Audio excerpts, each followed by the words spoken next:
Good morning, everyone. So, welcome all in this particular session, which is on data visualization techniques. And let's begin now.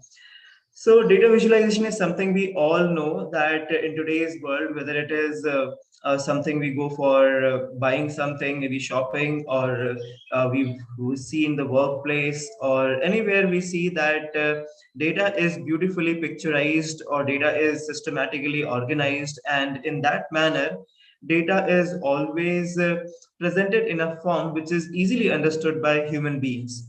So all these things which we see around us, they actually require some skill sets which a particular domain covers, and this domain is of data visualization. So we will be talking all about data visualization. We'll be having two sessions. First session, I'll be helping you out to understand all the different techniques of data visualizations, or rather I will say what are the different types of visualizations do we have. So we will begin with that. We will have a good discussion on different types of charts, different types of visualizations which we can have, and then we will take one use case, and my teammate Ritviz, he will be helping you out to solve that particular use case with Power BI. So let's begin now, and let me share my screen to start with. So here you can see that we will be actually discussing total six types of data visualization techniques, and these are named as temporal, hierarchical, network, multidimensional, geospatial, and miscellaneous. So let us begin one by one, try to understand this part. Before that, let me once again help you. What is data visualization? If you split this term, data and visualization, we have two terms.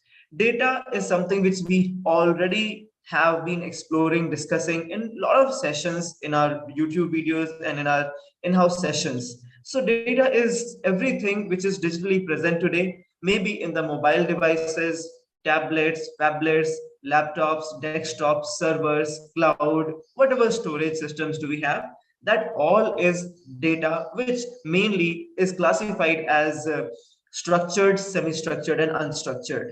Second part is visualization. We understand the importance of data today, and we also know that this data needs to be visualized in a perfect format so that it becomes very easy for human beings to just look upon that particular visualization and able to understand what exactly data is trying to tell. So therefore, this data visualization concept actually evolved and emerged.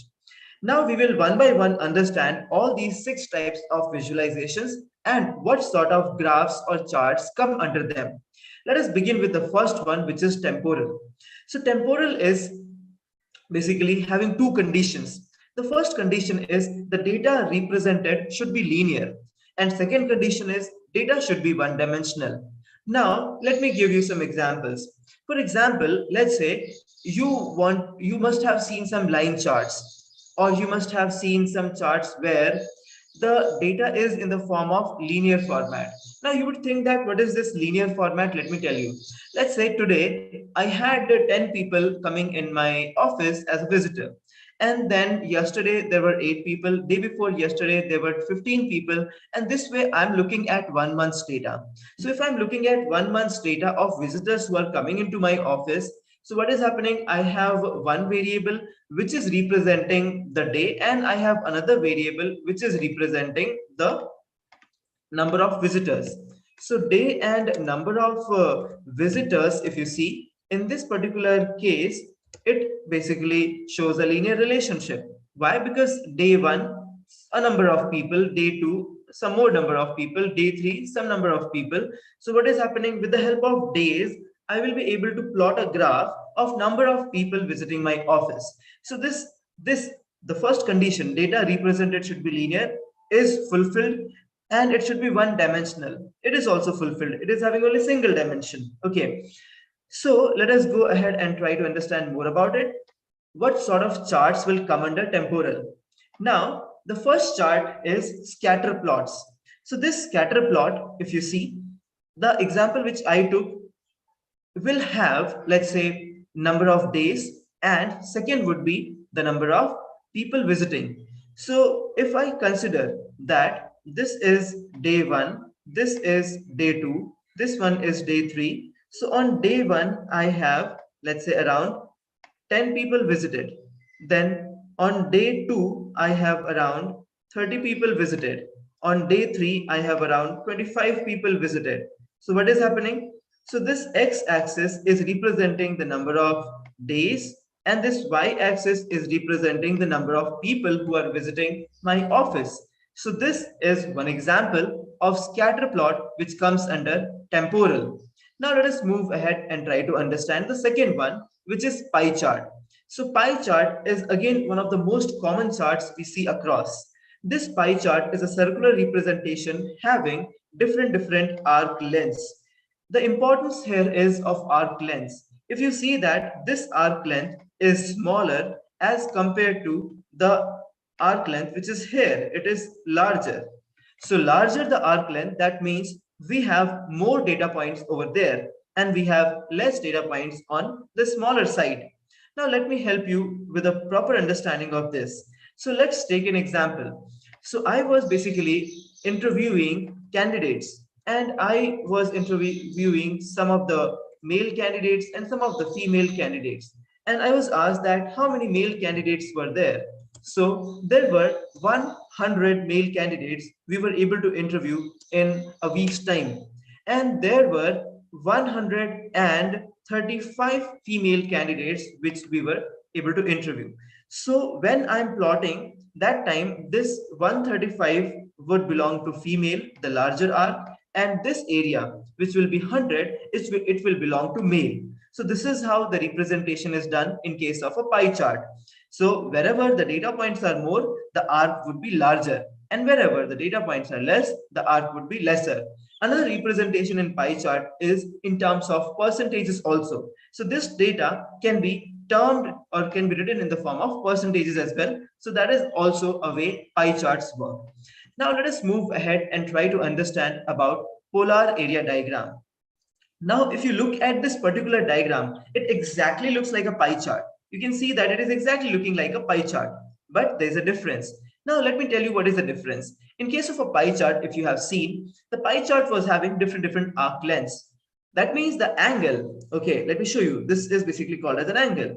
So the angle in case of pie chart was differing. This angle was differing. But in this particular case, if you see, all the angles are same. There's no basically difference in the angle. Angles are same. What is differing is the difference is the length. This length, if you see, this is having larger length, this blue is having lesser length. So this length actually represents that what exactly is the amount of data in this particular diagram for that particular color. So let me take an example and help you with better understanding. So in this particular case, I'll be taking an example that I have different divisions. Divisions means, let's say, departments. So the department one, it is having an achievement of, let's say, 100 CR, and the other department, it is having an achievement, let's say they are getting some grants based upon their work. So department 2 is having an achievement of around of 550 CR. And then we have department 3, and department 3 is again having around 150 CR grant. So similar way, I have one more department, and this fourth department would be the green department, and it is having a grant of around 400 CR. And then the last one is the blue one, fifth, and it is having a grant of 200 CR. So now you can just compare the values and that particular diagrams. So you will be able to easily understand that 100 CR, this is belonging to this particular yellow, basically, section of this particular polar area diagram. Then 550 is representing this blue color, and then 150 represents the red color, 400 to this green color, and 200 to this sky blue color. So this is how basically this particular polar area diagram. So it is easy to interpret now. You can basically work on certain more examples. Now let me move ahead and tell you about the next diagram, which is line graphs. These line graphs are again very much common, very much popular, and everywhere we see these line graphs. And here you can see it is working on two variables again. So I will take one more example for you. Now in this case, I have a salesman and salesman is working day and night to increase our sales. And then we always keep on marking down or noting down the sales he does in every week. So we have data of salesman, and every week how many sales, what is the sales this person is doing. So week 1, then week 2, then week 3, week 4, week 5. This way we'll have multiple weeks and the sales he is doing in the first week. So let's say this upper this particular a dark blue line chart, if you see, so that is basically a plot which I'm showing the data to you. So he made a sales of around 10 CR earlier, and then in the second week, this sales was increased, and he was able to do 13 CR sales. And then in the next week, he was able to do 17 CR of sale. In the fourth week, he was able to do around again 10 CR of sale.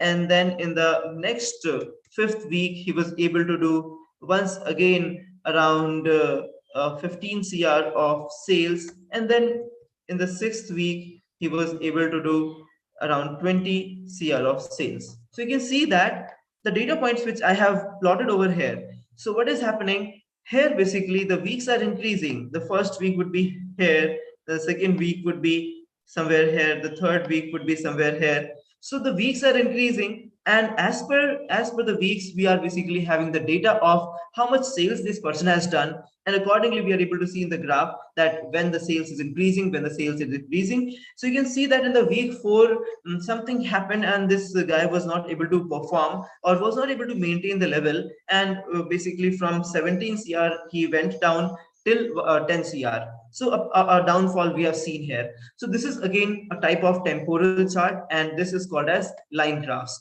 Let us move ahead and try to understand the timelines. Timelines are again very important diagrams.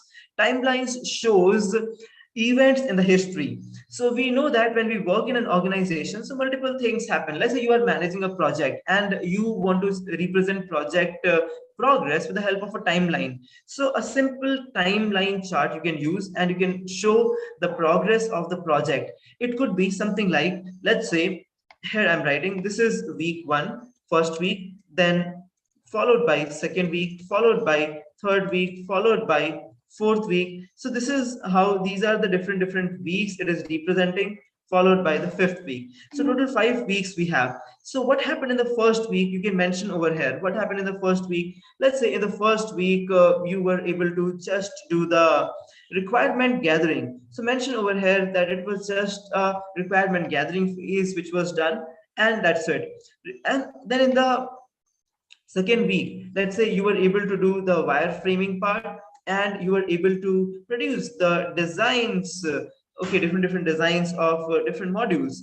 And in the week 3, you were able to work on a coding part, and you were also able to perform unit testing during this third week. And in the fourth week, then you were able to produce modules. So multiple modules were produced and integration was done. So integration of modules was started in the fourth week. Fifth week, you were able to come up with first prototype. That means a working model you were able to come up with, and now it is ready for the review. So this is how you can represent in timeline chart that what happened with respect to a time. Time could be weeks time, days time, months time, it can be quarters. So that is basically depending upon a use case and how much time you are considering. Based upon that, you can work on the timeline charts.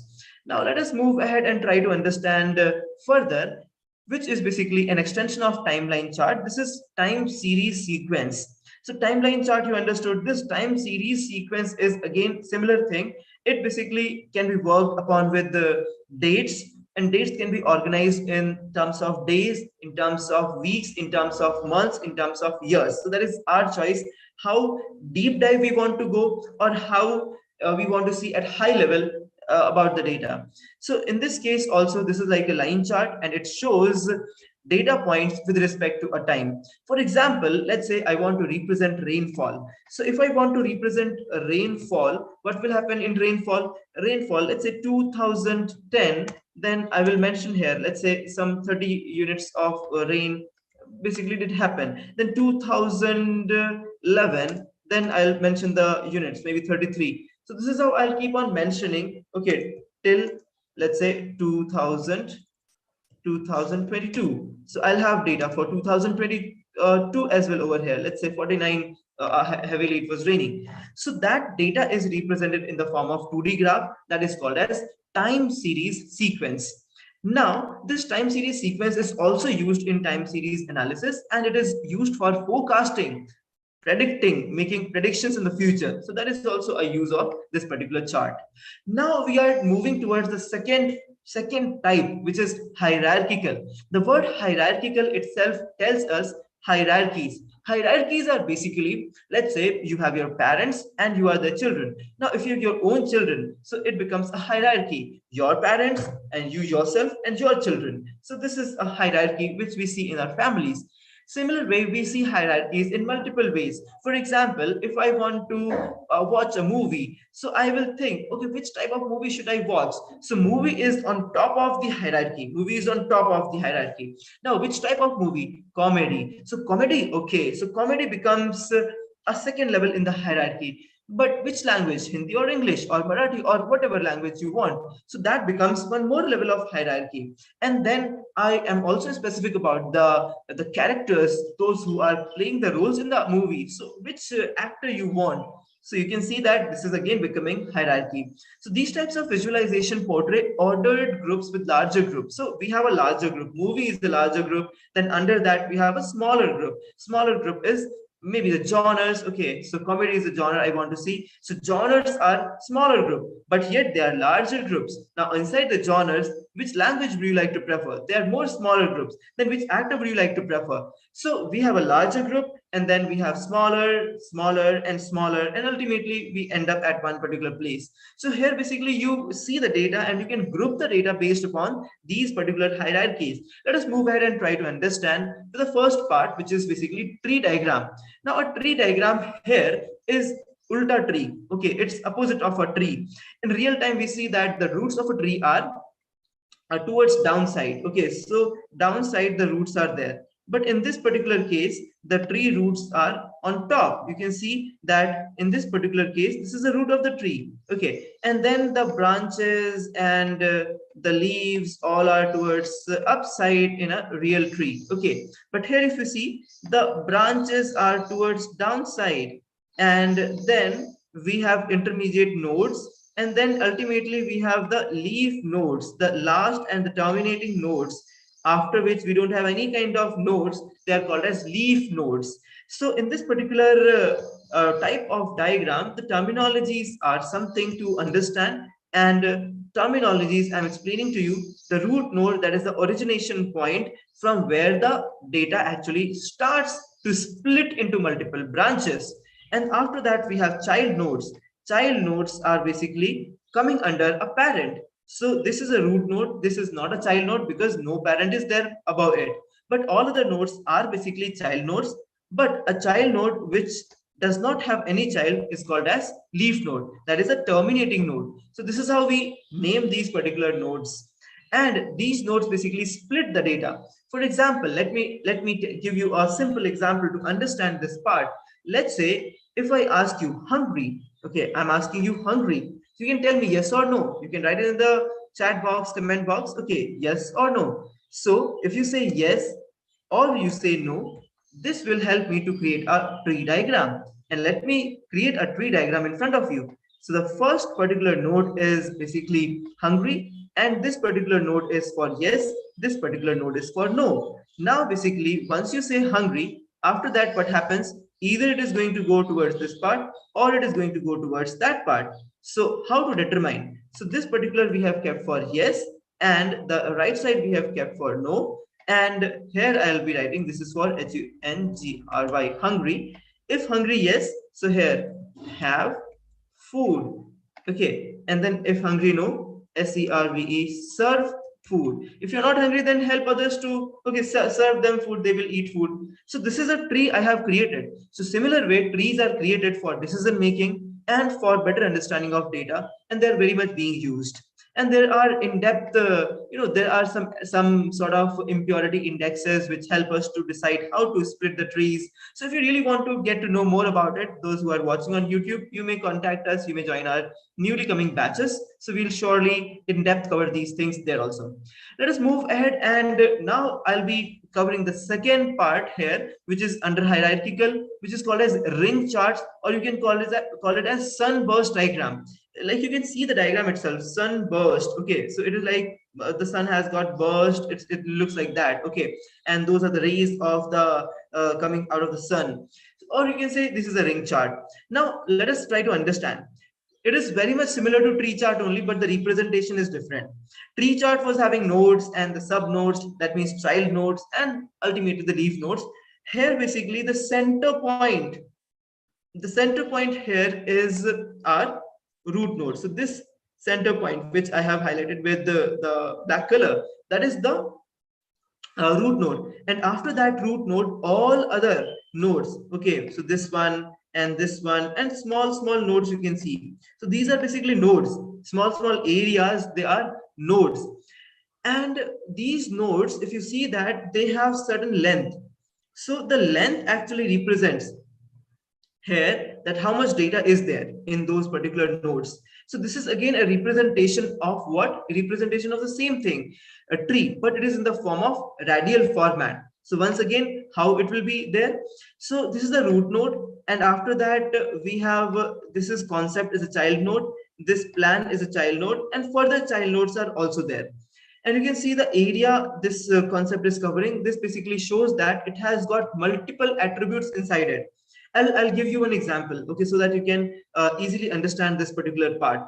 So let's say I have this in center, let's say it is written data. Under data, I have concept. Under concept, I have plan. No, not under concept. I have plan under data itself. So data has got concept and plan and a lot of other things. So other things I'm not going into. Concept is having something. Okay, let's say I'm writing P1.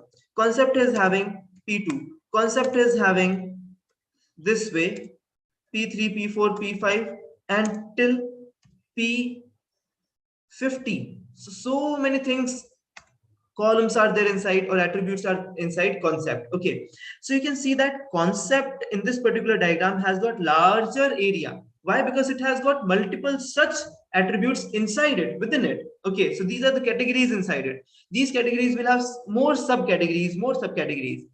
And then plan is not having these many. Plant is having lesser number. Okay, so from P1, let's say this plan is having around P10 only. So therefore, the plan is having lesser area.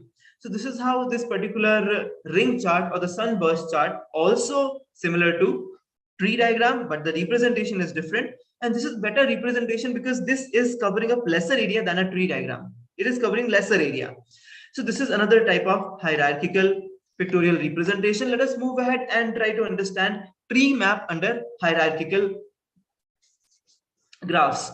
Now, in this particular case, if you see this particular diagram, this is a representation in which all are the data points represented in the form of boxes. But the bigger box contains larger data points. The smaller box contains lesser data points. The smallest, the least data points. So let's say, let me give you an example. So let's say we are working on the area, okay, and city. So if you see that the area, the first city, if you see, let's say first city is having 1,000 kilometers square foot, this is C1. The second is also having 1,000, it is almost equal, I can see this is C2. Then the third one is having, let's say 560, and that is C3. And then we have fourth one as 400, which is C4. And then we have, so this way I can keep on continuing. Then we have 300, and this is C5. And the last one is having 200, which is C6. So these are the basically cities which we have. And now let me represent them.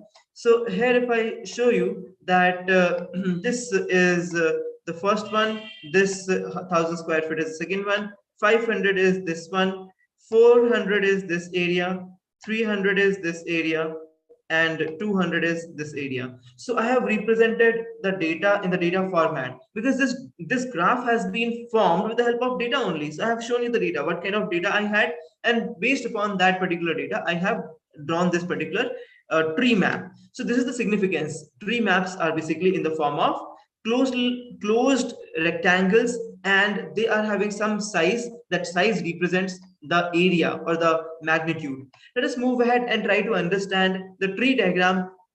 It's similar format, but in the form, not in the form of rectangles, but in the form of circles. So this circle packing is basically circular way we are representing the same thing which we represented in the tree diagram. Okay, so if you see that, if I yeah, so if I basically try to represent these things, then you'll be able to see that yes, 1,000, this bigger circle will be 1,000, smaller circle will be 1,000. Okay, so this one also, the smaller will be 560. So same representation, exactly the same representation, but in the form of circles. Let us move ahead, and now we are moving towards the third type, and this type is basically called as network type. Network, if you see, what is network? Network means one thing is there, another thing is there, and there is a connection between them. So connection between one thing and another thing. So this is basically network. So network type connects data sets to data sets. Like one data set is connected to some other data set. That is the kind of representation we have in this particular network type. Now, the first type here is matrix charts. Matrix is something, it represents the relationship between data sets within the similar data sets. For example, let's say I have a data, and this particular data is having speed, and after speed it is having distance, and after distance it is having the let's say some obstacles. Okay, so three things I have, and now I basically need to understand whether speed, distance, and obstacles are related or not. So what I will do is I will put them like this, and I will put SPED, speed, here also. And then what I will do is, then I will have distance here, DISTNC, distance, and I will have the obstacles also here, OBSTACLES, obstacles. Now what I will do is I'll try to plot, I'll try to find a relationship between what? Between speed and speed, between speed and distance, between speed and obstacle. Similar way, between obstacle and speed, between distance and distance, between distance and obstacle, between obstacle and speed, between distance and obstacle, between obstacle and obstacle. So I'll try to find the relationship between them. That change in speed, is it making change in speed? Change in speed, is it making change in distance? Change in speed, is it making change in obstacle? This difference I'll try to see, and I will get a value. This is called as correlation plot actually. So here you can see that darker the value or lower the value, it is good, there is a correlation. Darker the value, dark blue, it means it is a positive correlation. Lower the value, -1, it means negative correlation, but they are correlated. But if the value is near about white, then basically they are not correlated. So this is matrix chart which we basically show, and we are able to show the relationship between the different variables which we have. Then we have alluvial diagrams. These alluvial diagrams, you can see these are similar to ribbon charts also. They represent the changes over the network during the time. Okay, so here you can see that there has been some changes, and then these changes, let's say I'll give you example. Let's say you were utilizing your CPU and you were actually capturing the CPU usage. So CPU and utilization. Okay, so normally those people who work into administration, those who manage servers and services, they know, like we have tools like Ganglia, we have Nagios, and we have such interfaces where we have this kind of representation. So in the 1 hour, okay, the last 1 hour, what is happening? So last 1 hour, the utilization, let's say 30%. Then now the second hour is going on. Second hour, the utilization has increased. The third hour is going on, and in the third hour, and similar way it will keep on happening. Okay, it will keep on basically making a record, and this data will be represented in the form of these charts, which are called as alluvial diagrams. again in the case of network. Now let us move ahead and try to understand the next part, which is called as word cloud. Again, you might have seen, or you might be using t-shirts where such kind of word clouds are being made with the trending words. Yes, so these word clouds are also significant in understanding a lot of analysis, like speech analysis we are doing.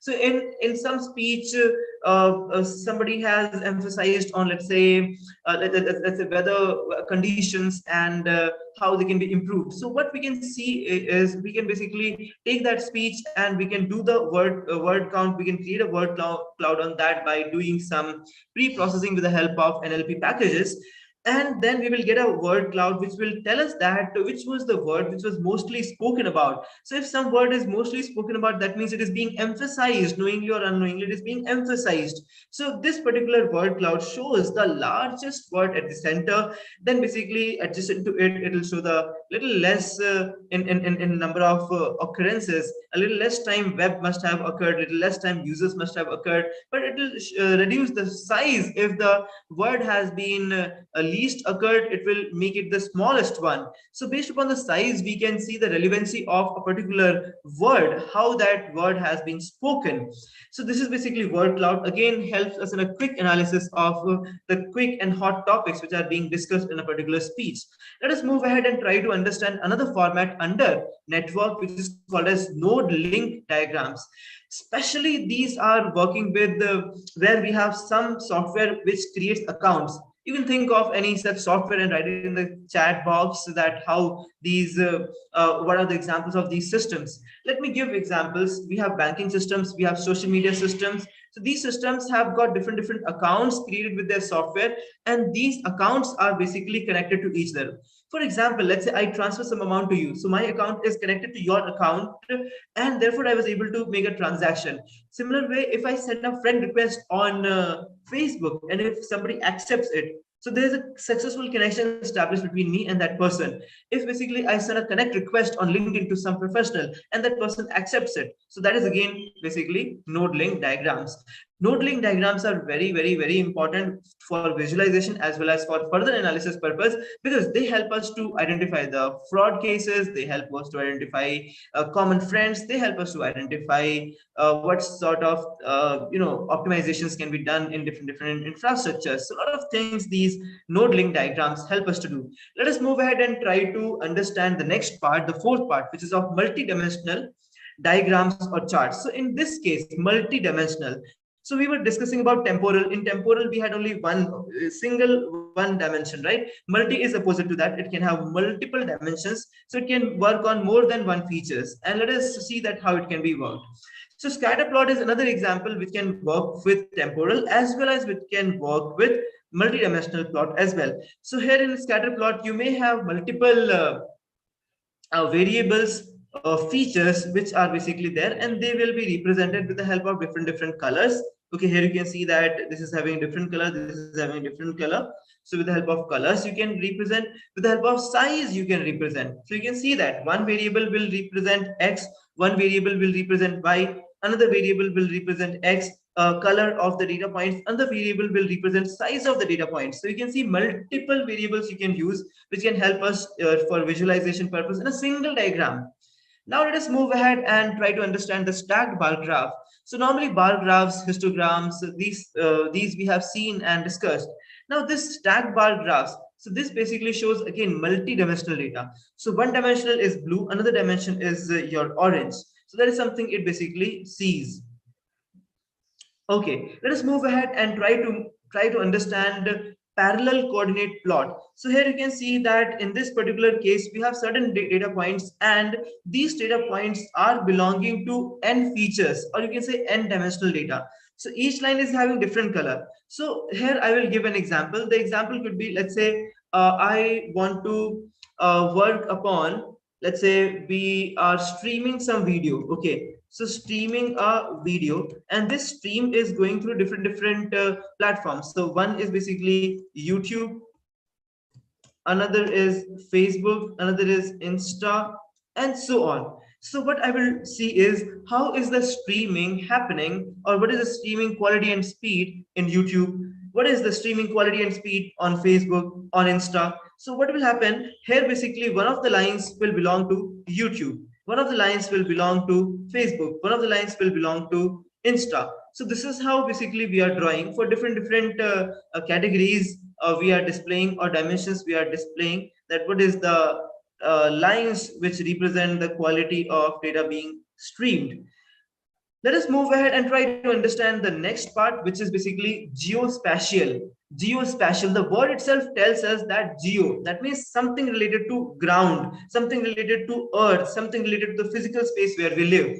So here basically the real life physical locations are displayed with the help of geospatial diagrams or graphs. Let me show first one. So here you can see this is a flow map. This flow map is like if you have some historical event. Let's say in history, some people moved from Asia, okay, one part of the Asia to another part of the Asia. So this movement you can show in this particular diagram. Let's say some of the people they moved very far areas, and some of the people they stayed nearby. So you can increase or decrease the length of the lines or the arrows which you have. These lengths will actually represent whether you are displaying a large number or a smaller number. So these length of the arrows will represent that. So this is basically flow map which represents the flow. It may be migration of birds, it can be shown. Okay, so how many birds were there earlier, how many birds are there earlier, where the birds have grown, whether the birds are dying. So all those things you can represent with the help of this particular flow map and these lines. Now we have choropleth map. This choropleth map, if you see, try to understand, this is a colored map. And this is again simple. It basically shows the darker color for higher value, lighter color for lower value. So if you want to represent, let's say, rainfall in different areas, so here you can see wherever it is lighter, rainfall probably is less. Wherever it is darker, rainfall is high. So this is what you can basically represent or show over here with the help of choropleth map. Now, the next part is cartogram. In this cartogram also, it is similar to, you can see this choropleth, but there's a difference. This basically shows the distortion. Okay, so here you can see these particular items are distorted from the original map. So it shows information in a distorted manner, in an exaggerated manner. Okay, and this is like a beehive. Madhumakhi ka chhatta hota, it is like that. So this is another form of representation of data where we can represent the geospatial data. Next format is heat map. So heat map is again squared boxes. With the help of colors they basically represent. So here you can see that in case of choropleth also we have colored and we have distortion. Here what is there, here we have colors. So colors represent. So you can see two different colors over here which can represent two different categories, and a single color from dark to lighter, it represents the quantity of that particular category. So it is similar to choropleth, but it represents in the form of a you can say like a chessboard. It represents. Now moving ahead, now basically these five were the top five categories where different charts are there. Now there are so many charts, so if we want we can create smaller categories, but as of now I'm putting all those charts under miscellaneous. Okay, once again I'm repeating this. If you want you can create smaller categories of those particular charts, but what I'm doing here is I'm putting all of them into miscellaneous categories. Okay, because they create smaller charts. This chart, everyone I think after this post lockdown or in the lockdown have explored the stock market. So this is basically open high low close chart. Okay, so open high low close chart. So this is basically used in stock price representation, and if you use any kind of stock data representation application, you will be able to see this particular chart. In this particular case you can see that this particular green chart, when the trend is increasing, it is basically known as bullish candlestick, and when the trend is decreasing, it is known as bearish candlestick. So this is in the domain of stock. Let us move ahead and try to understand the Kagi chart. This Kagi chart, if you see, again it is in two dimensions. You can see we have x-axis, we have y-axis, and this particular chart is representing demand and supply. So as soon as the demand is increasing, and supply is increasing, or demand is increasing, supply is decreasing. So we can basically understand that when demand is increasing at this particular point,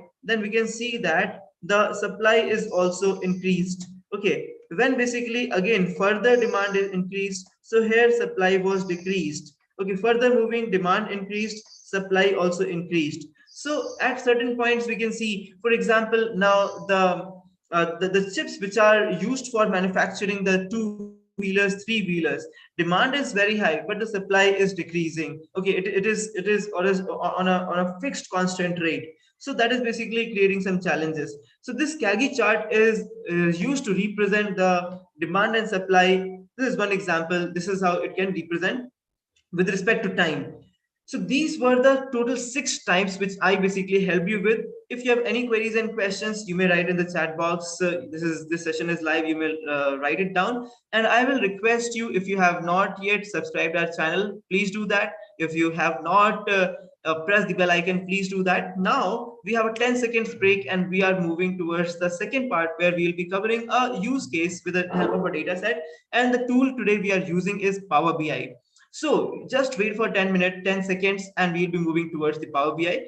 And once the setup is getting ready, I will announce that we are very soon starting up the offline batches as well at our office place. So those who are interested to go for offline trainings, you can basically enroll. We will write in the description box our numbers and emails. You can write us back. And I would also tell you, those who are attending these sessions, so we always try to help you out. So you will get a certificate of participation if you fill a quiz, which will be released by the late evening today once the session is over, in the same video link. So you can basically fill up that quiz and you will get a participation certificate if you basically participate in that particular quiz. So 10 minutes, 10 seconds break, and then we will be resuming. Thank you very much.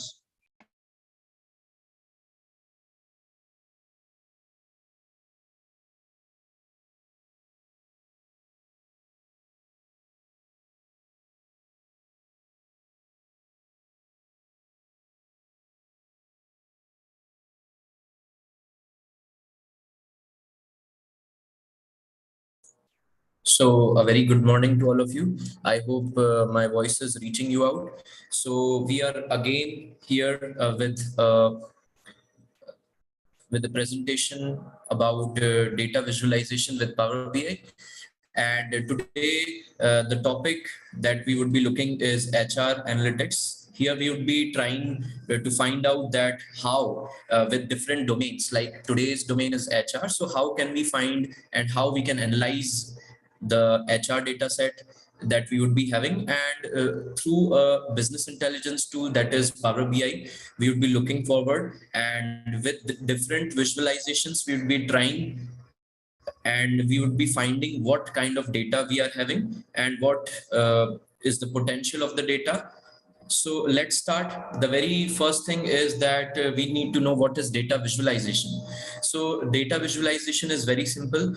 To understand, we can say that whatever we can see from our own eyes, we take some input from that.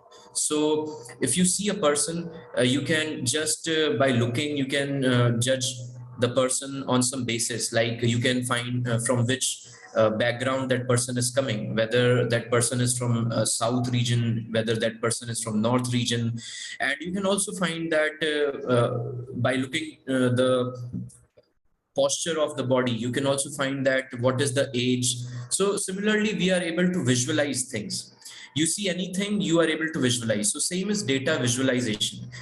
Here we have a data, and that could be in form of a file, that could be in the form of a database itself, and some other different ways. So we need to visualize it.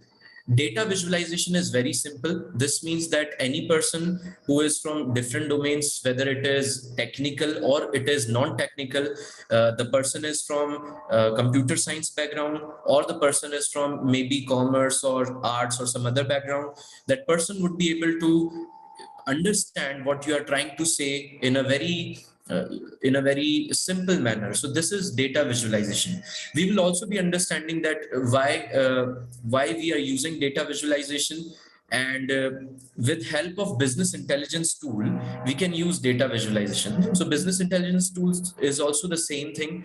Like it makes it simple for the one whom you are able to explain. That person would be able to understand very easy format, and with just clicks, it is like you will just click and you will be able to find that you are able to visualize the data, and others are able to understand what you are able to represent. So this is about what is data visualization and what is business intelligence tool. So we have some examples. Like today what we are doing is we are going through with Power BI, and we also have Tableau and some other softwares are also there. Like we have Python also. In Python we have some libraries that are basically devoted towards data visualization only. And similarly, there are many multiple softwares you would find, software systems you will find in the market that will be leading you towards the data visualization. So beginning with, we will be seeing what are the different visualizations. In the previous part also you saw that there are different charts, there are different graphs. We can create a dashboard combining all these things. We can create stories, many things are there. So here also you can see that there are different visualizations like line chart. Line chart and area chart are they are very much similar to each other. And if we explain, if you want to understand, then line chart is like we can take a date kind of data type wherein it is continuous. So line chart is based on continuous data. Similarly, if you look for pie chart or donut chart, so pie chart and donut chart, they are very much similar to each other. Pie chart means if we have some categorical data to represent, we can use pie chart, and we can also show the different categorization and different parts in pie chart. And similarly, donut chart means in pie chart we have some empty space in between, that is called donut chart. Bar chart you already know, you must have seen in many different areas, maybe in the area that you are working. Bar chart is very much common, that you must have seen till now. Then we have column chart. You might have seen column chart also. We have scatter plot.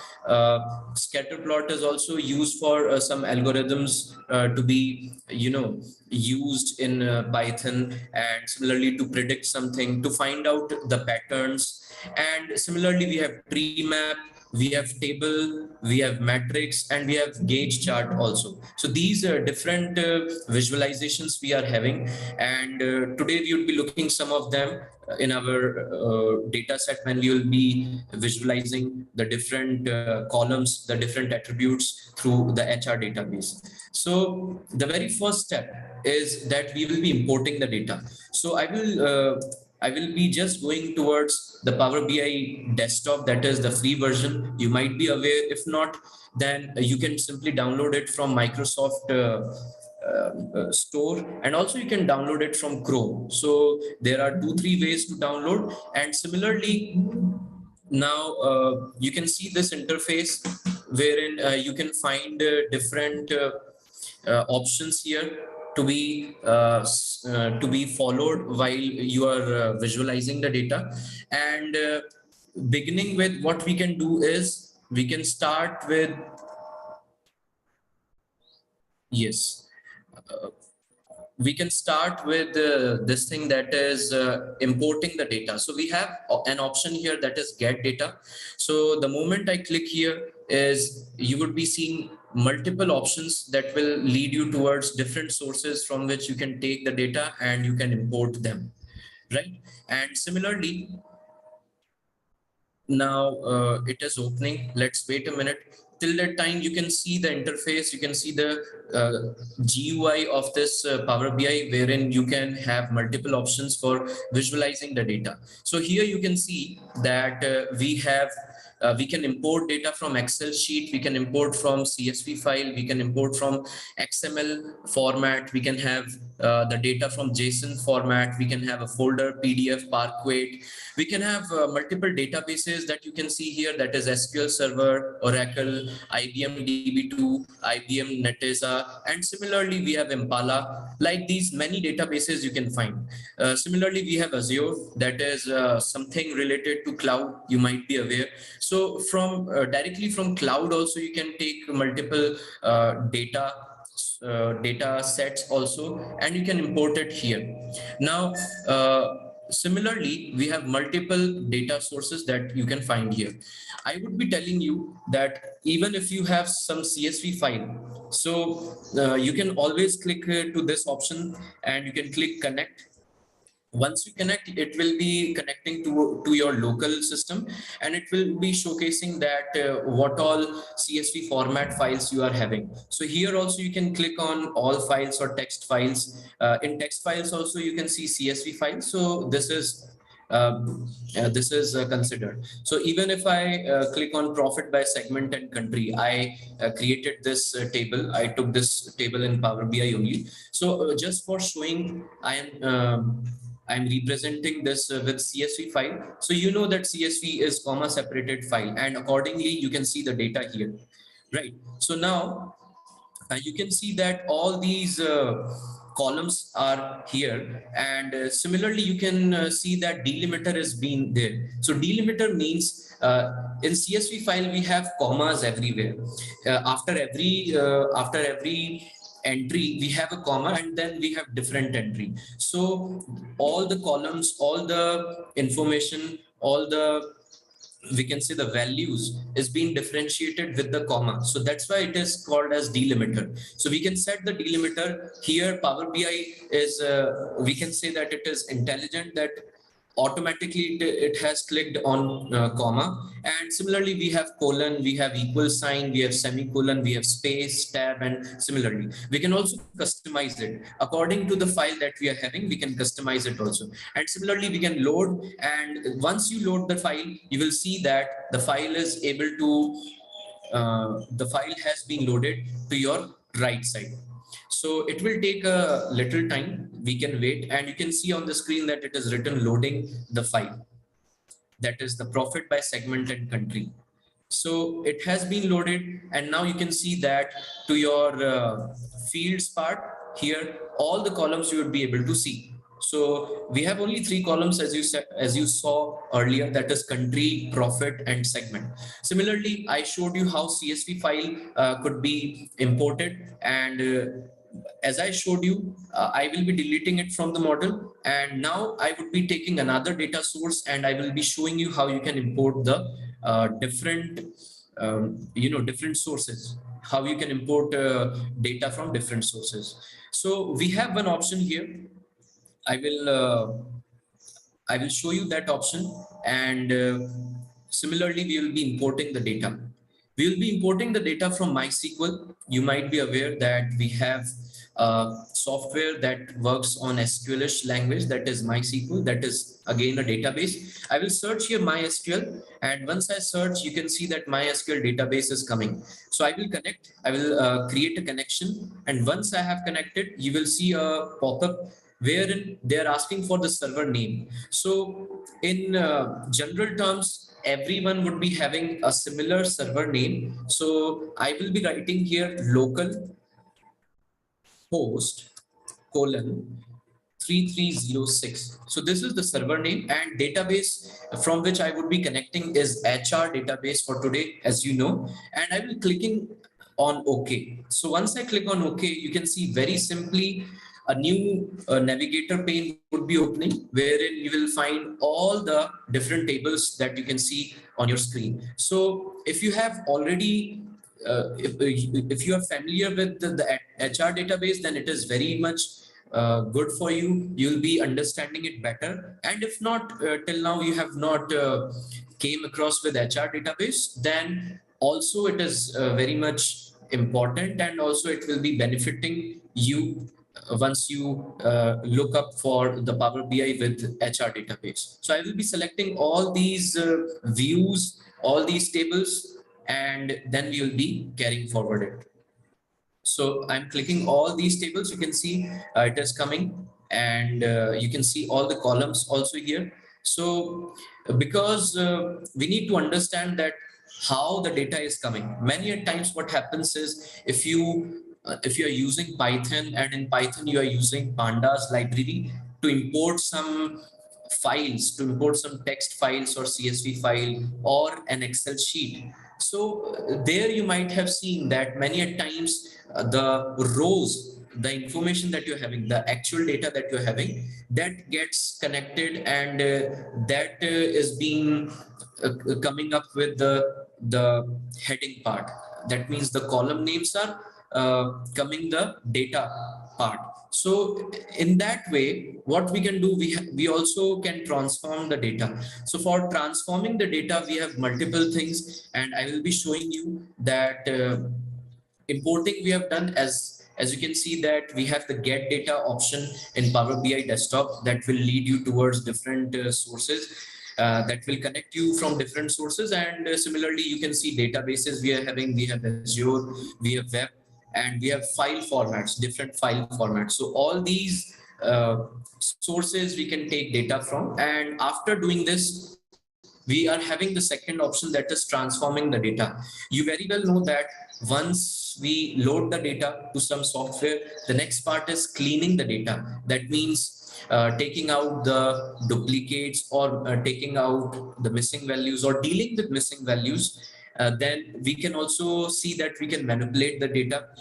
We can create a column, we can delete a column, or we can split a column. Similarly, multiple more features you can find out in Power BI desktop. And all these cleaning the data, that is transforming the data, would be taking place in Power Query Editor. Don't worry, that is not a different software. Once you download Power BI desktop, in that only you will find Power Query Editor, wherein we transform the data. That means we manipulate the data. So this is the second step. Second step is very much important.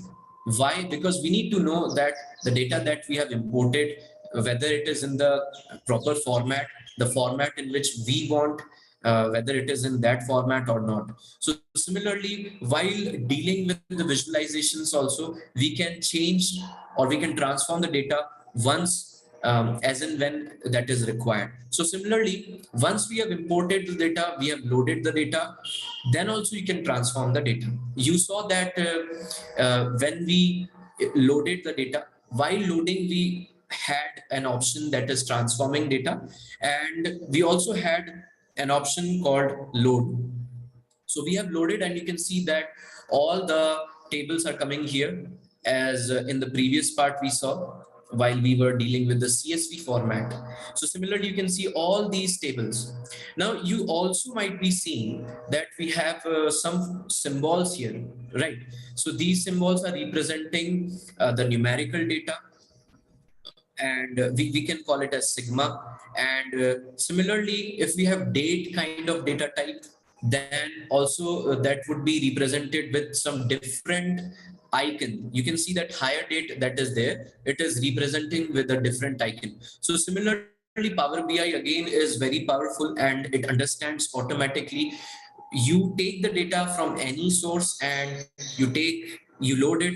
Once you load it, the Power BI, according to its settings, it will find that what data type should be allotted to that particular column. So all these things are important, and you should be aware of this once you are dealing with Power BI. So all these columns are here in front of me. Now what all we can do is we can go to home, and while going to home, you can see that we have transforming the data also here.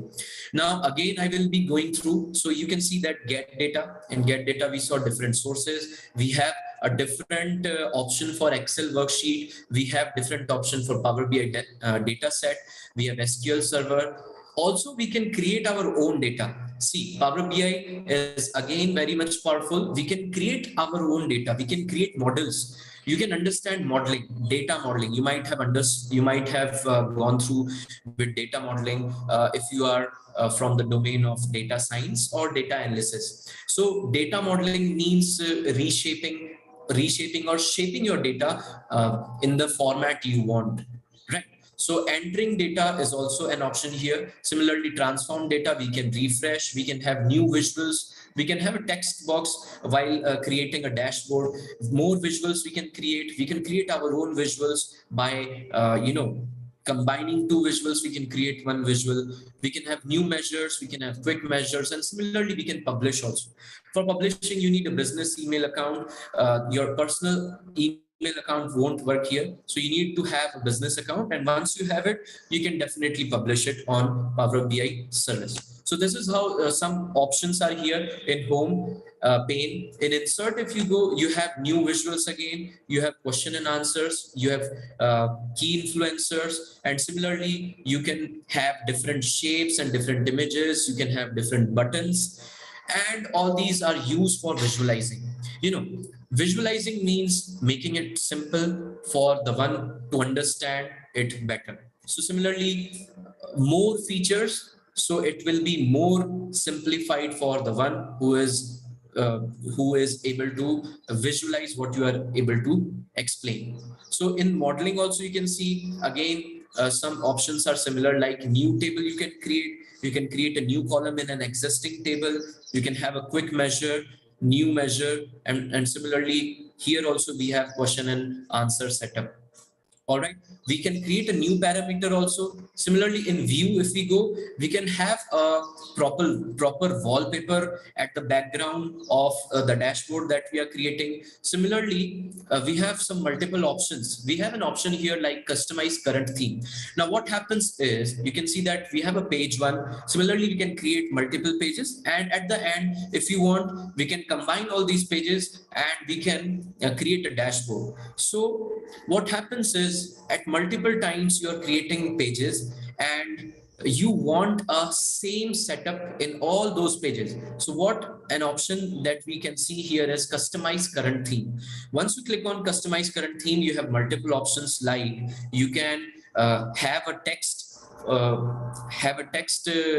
enlargement, or similarly you can change the text, you can change the visual, you can change the page settings, filter pane, and similarly. So these things would be universal once you create page 1, page 2, till the point you go to page n. That means any number of pages you create, the same customized theme would be followed throughout the pages that you create and throughout the dashboard that you create. So you no need of going again and again and changing the text format, changing the text size. It will be one and the same. So this is how customized theme you can see. That is in the view part.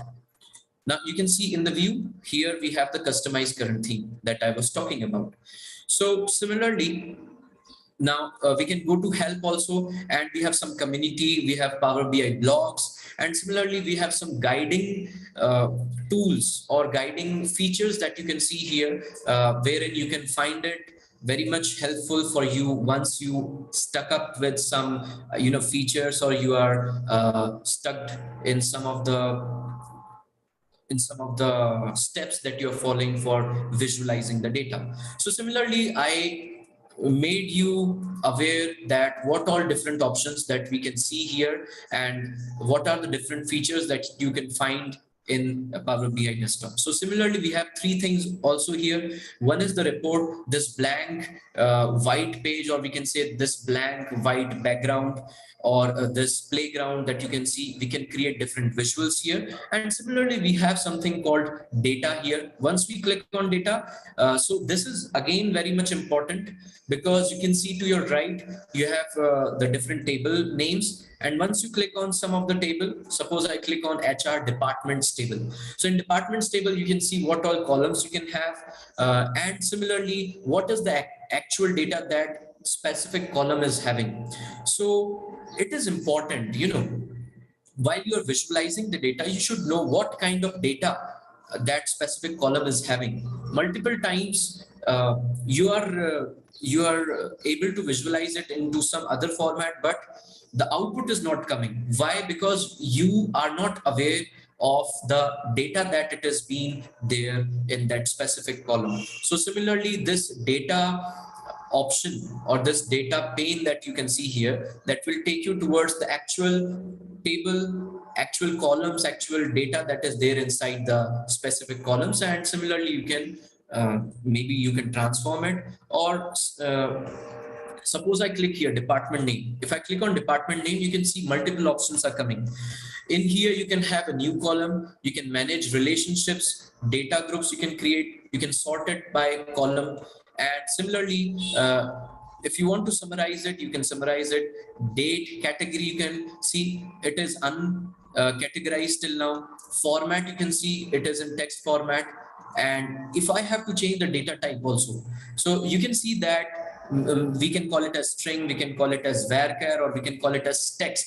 So all these things are similar. In Power BI, you can see that the data type that is being categorized here is text. Once I click here, you can see different data types, that is whole number, decimal number, fixed decimal, date, time, text, true, false, and binary. All these different data types you can select, and accordingly the data would be shown to you. So this is how this data pane takes you towards the actual table that you are having. Similarly, you can write DAX formulas here.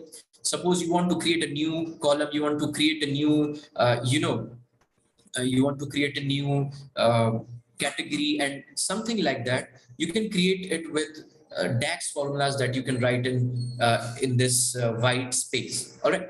Now we also have something called modeling part, as I told you earlier. So because we have taken a database, the whole database that is having around 6-7 tables, and similarly you can see suppose you know about a database, so you know that we have relationships in between. There is a thing there is something called RDBMS, relational database management system. That means we have different relations in between tables, and that is important. So similarly you can see in model also we have different relations that could be one to many, many to many, and many to one relations that you can find here. All right. So once I click to any part of the model, you can see that HR jobs is having a direct relation with HR job history on the basis of job ID. So similarly, this whole data model is being working here, and that makes it more easier for you to visualize the data and with the help of different visuals, so that the person who is in front of you can understand what you are able to explain in very easy format. So similarly, again, we will be going towards the data part, and you can see that different columns, different tables you can see, and similarly we will start with the different visuals. Now I will show you that we have multiple visuals that are already there, that is in this visualization pane. You can see that we have stacked bar chart, we have stacked column chart, we have clustered bar chart. Similarly, we have line chart, we have area chart, we have tree map, we have ribbon chart, we have maps, we have gauge, we have uh, cards, and similarly we have table, we have matrix, we have a slicer that is used for filtering the data, and similarly multiple visualizations, you can find it here. One more thing is there. Suppose you are using R programming for visualizing. Now, maybe you have a script of R programming in that particular format. Then you can take that simple script also that you have used for visualization. You can take it here and you can connect it. And similarly, the visual that you were able to show in R programming, the same visual you will be finding it in your Power BI desktop also. So we have Python visual also. That means if you have created some visuals using Python programming language, you can take that take that same visual and you can show it in your Power BI desktop also. So similarly, multiple options are there. It is not limited, I would say, because once you download this Power BI with Microsoft Store, so you will find that every month there is updation. That means there is an update that you can find. So similarly, we will start, and you can see also the scatter plotting, and we have multiple, you can see stacked area chart, we have ribbon chart, and similarly we have some other parts, like also have a question and answer.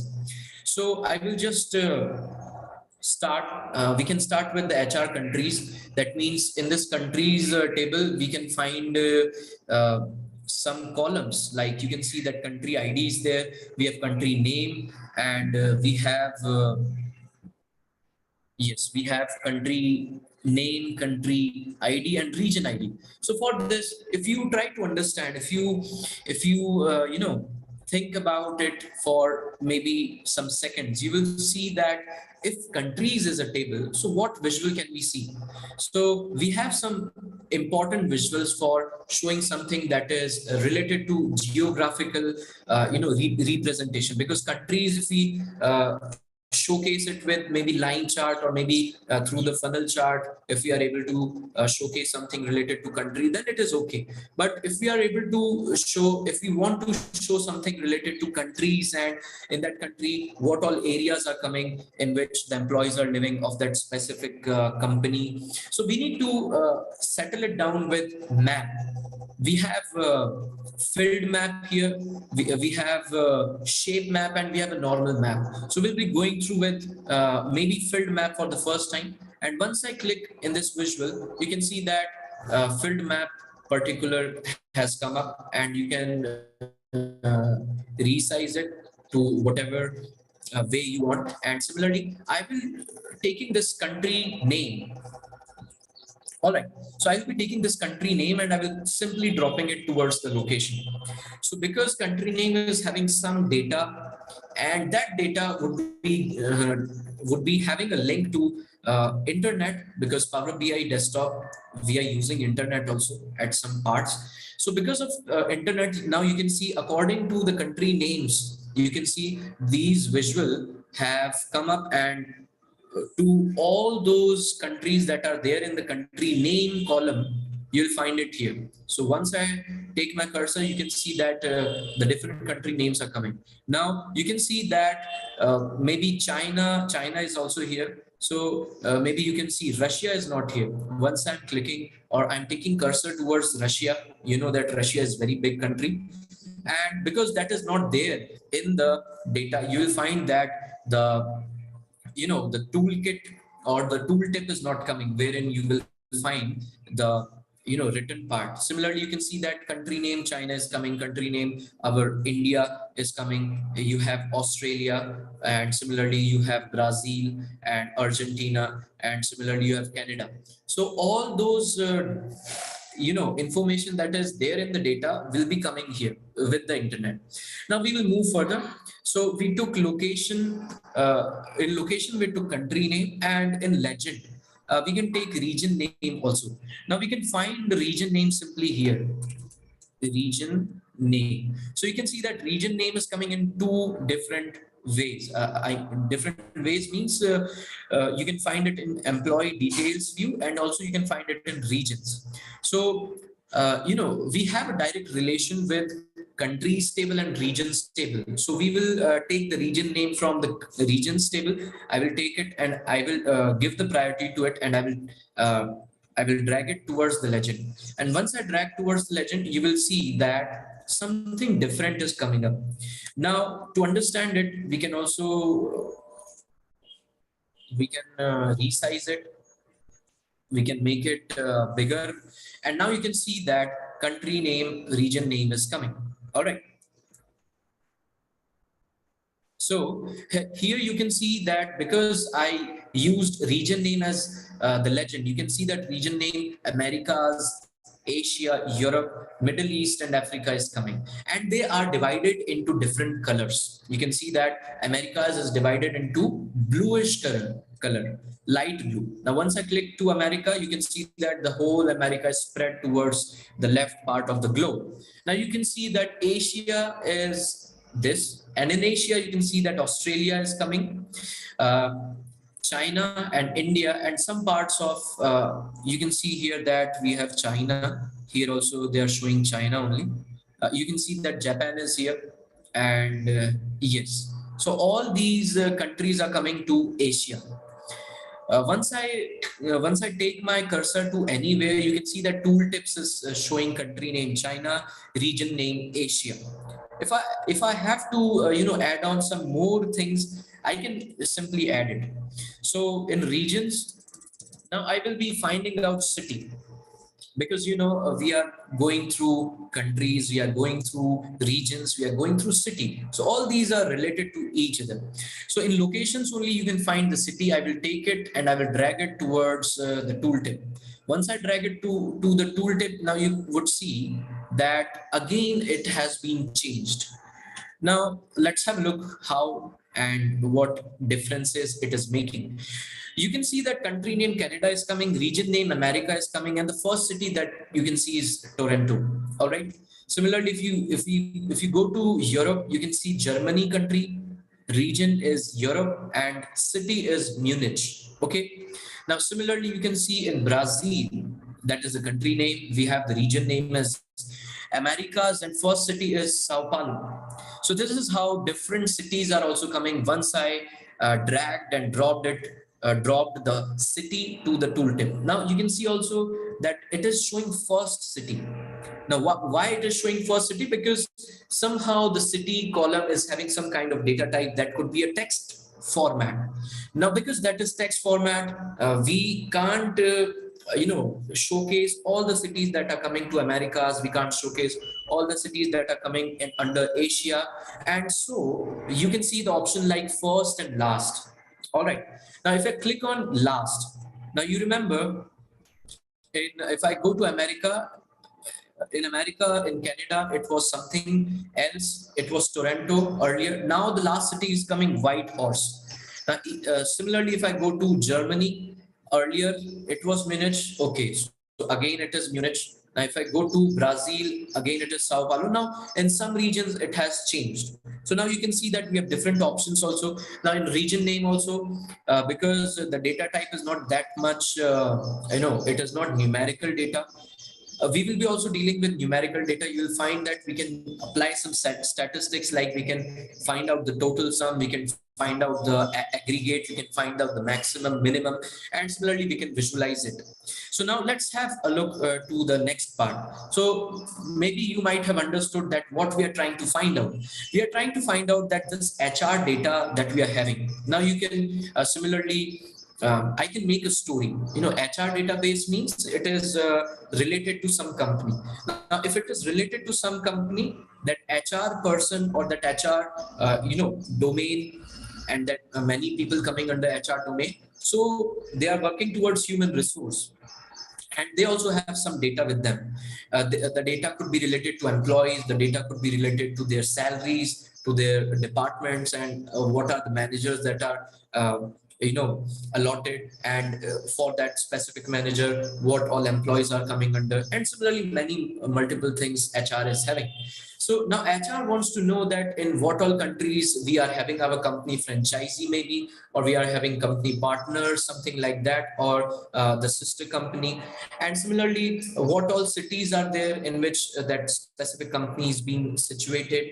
And similarly, all this geographical data, if the HR wants and wants to showcase it to the boss, to the one who he wants to visualize in the meeting, maybe with the subordinates. So HR can use this map, that is the field map, and he can simply visualize and he can show that in these different countries, in these different cities, we are having our we are having our company, and similarly, the different multiple employees are living in this area.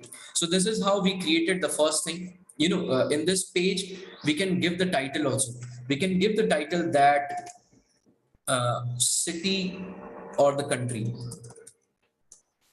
country wise, or I can write country with city. You can see I have given the first page name as country with city. Okay, now country with city is done, and you can see the visual is here. Now I can go to the next page, page 2, and here also we can have some different visuals. Now what I will show you is to have some variations.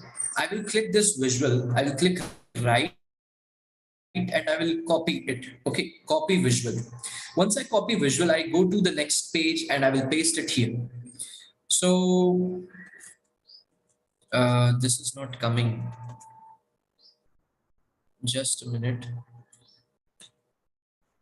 All right, copy paste. Yeah, now it is coming. So I used Control V, and so it got pasted. Now see, the same visual is there, the same columns we have used.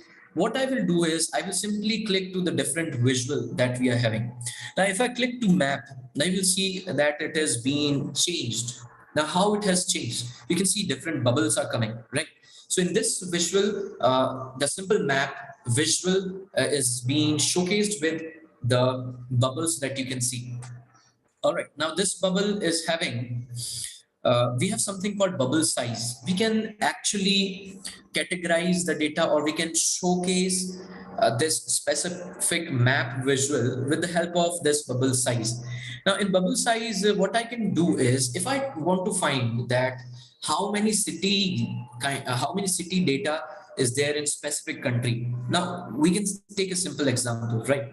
Now if I go to this part, that is the data part here, and if I go and if I click to regions, suppose, and in region we have region names that we already know. I want the city location. If I go, we have the city here. Now you can see that we have cities like Roma, Venice, Tokyo, Hiroshima, South Lake, and similarly multiple cities. We have Bombay, we have Singapore, London, Oxford, Munich, and so. So I want to find that how many cities are coming under India according to the data, because this is HR data. So suppose I am an HR, I want to find that how many cities are coming in specific area. I want to count them. So what can we do? Let's try to understand. Similarly, in Americas, how many cities are coming in that specific region? In Australia, how many cities are coming? In China, or maybe in Asia, how many cities are coming? Let's try to find out the count. So what I will do, you can see that in the locations, country name is already there as I copy pasted it from the previous page. We have the legend, that is region name. All right. Now we have something called bubble size that is empty till now. What I will do is I will take the city column. All right.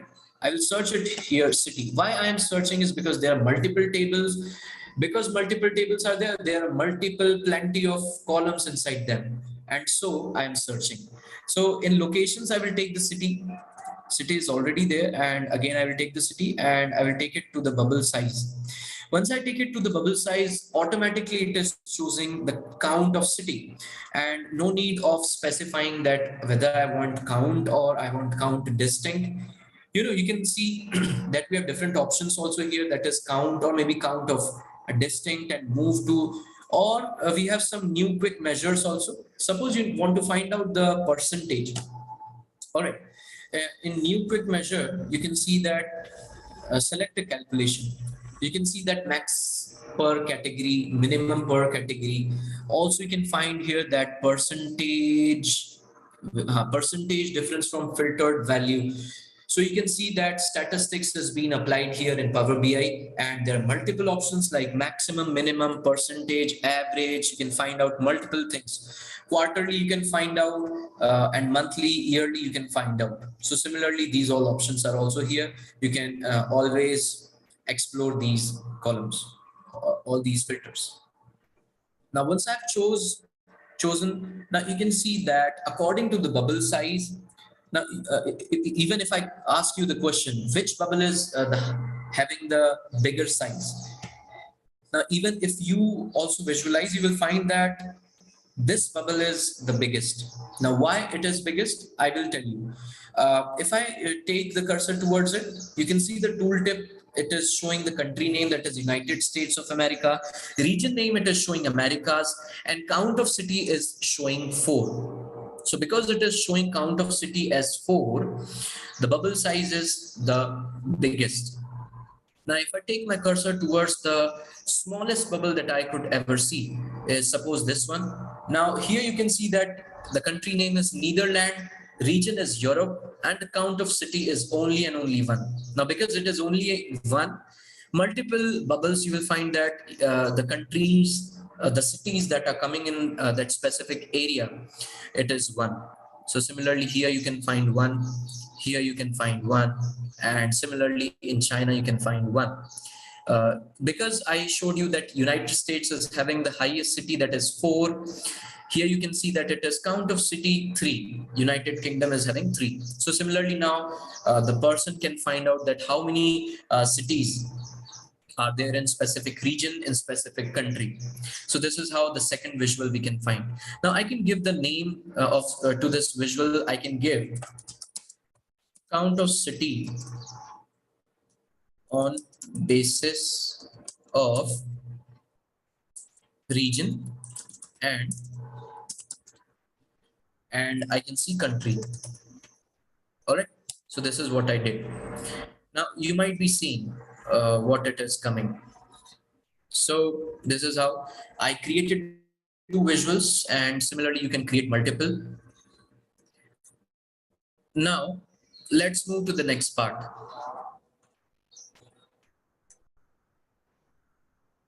And yes. So I will take the next page. In next page, we will try to find out different things now. All right.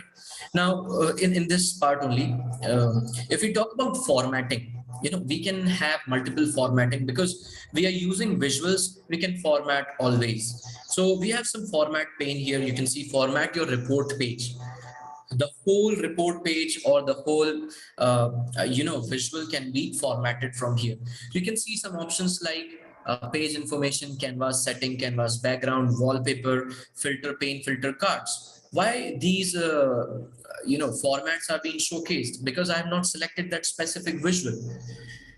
Now, suppose if I select this visual, and you can see that the formatting options have been changed. Now you can see map setting, you can see legend, you can see bubbles, you can see category labels. Now, suppose I go step by step, map setting.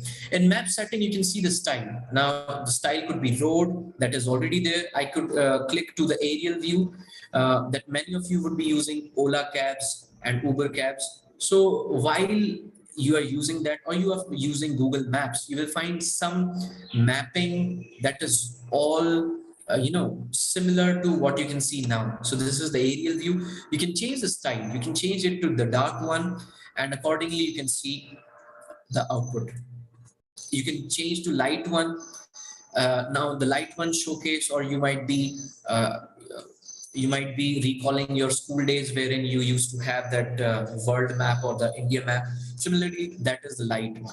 Show labels, you can off it. Now if I off it, now you can see it is not showing Asia, Europe, Australia.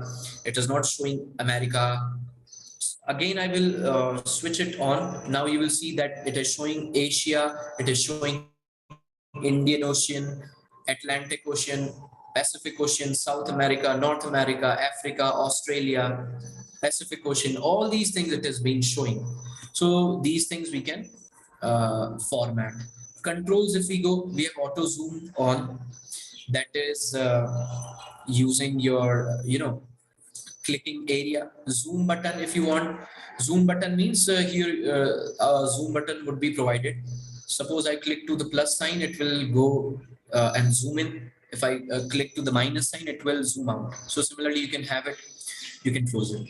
Now, similarly, legend, if we talk about, in legend position, we can change the position of this legend. Suppose you can see to the top left, you are able to see region name, that is America, Asia, and Europe.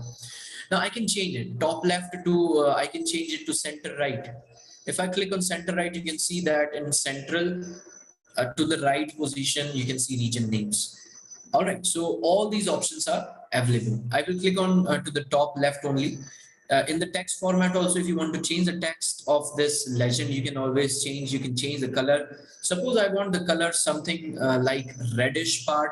If I will click on it, you can see that region name has changed to reddish part. All right, I can also change the text size. I can increase it to 17, and now you can see that region names are being showcased in very, bigger size. Now the font also we can change it. Font type we can change to Georgia symbol and similar.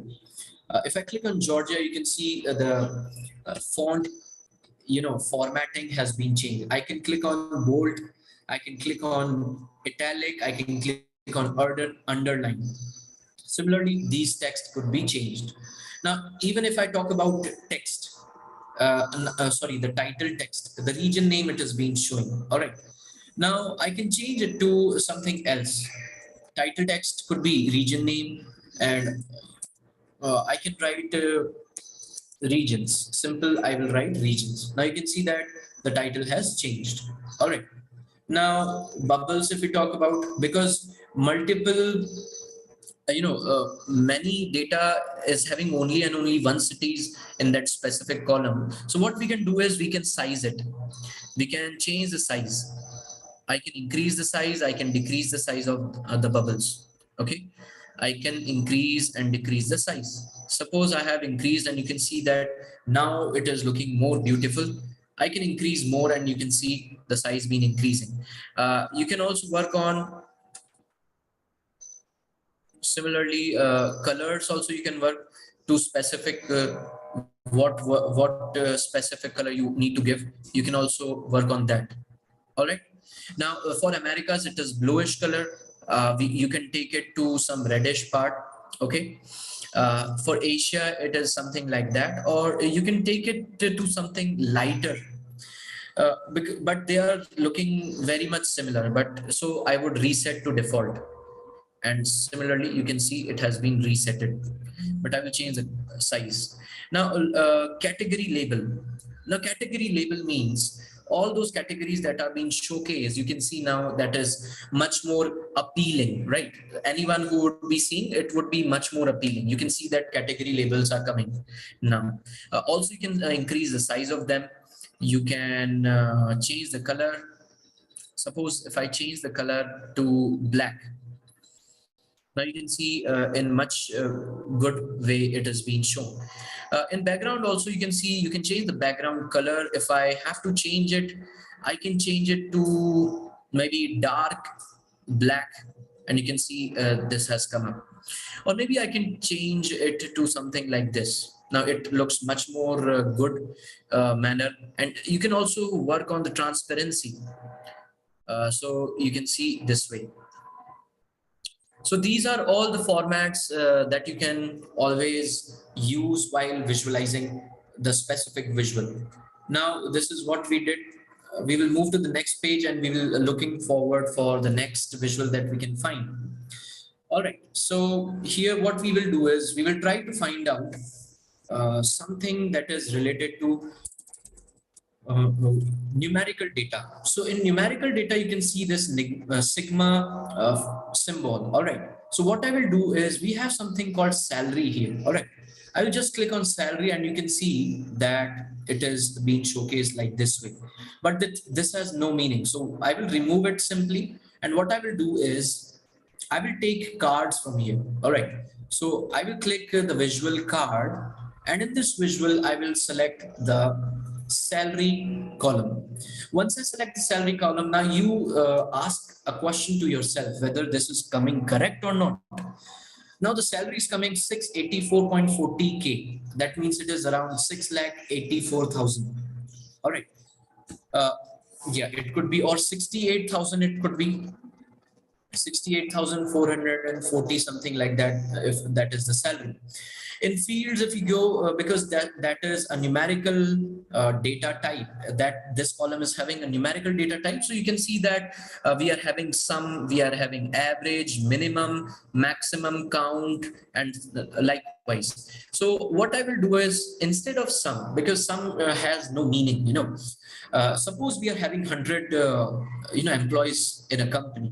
Now if I sum up the whole salary, it could lead to something that the accounts department is trying to find out that how many employees are there, and how much would be the expenses to give the salaries out at the end of the month. So this could be one thing. So what I will do is I can write something different in this way. Maybe I could give in the format, I could give some title here. Suppose if I can give the title, then it is good. In general, I can give a title, and the title name would be total expenses of the month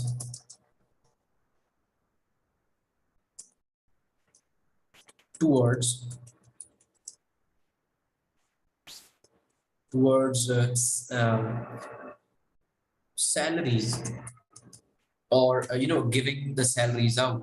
Now this is the text that I have given. All right, now I can increase the size and I can make it bold, and text color I can change, maybe a little bluish, not bluish. I will change it to something darker, and maybe I can take this way. Yeah, this is looking good. And background color I can change. I would change it to light this way. So I have changed this, and maybe alignment also I can take it to midway. And similarly effects, if I go, so background again, what would be the color? So I will choose suppose the same background, and you can see the whole background has changed. All right, I can take some other background color like this way, and transparency I can maintain. What could be the transparency?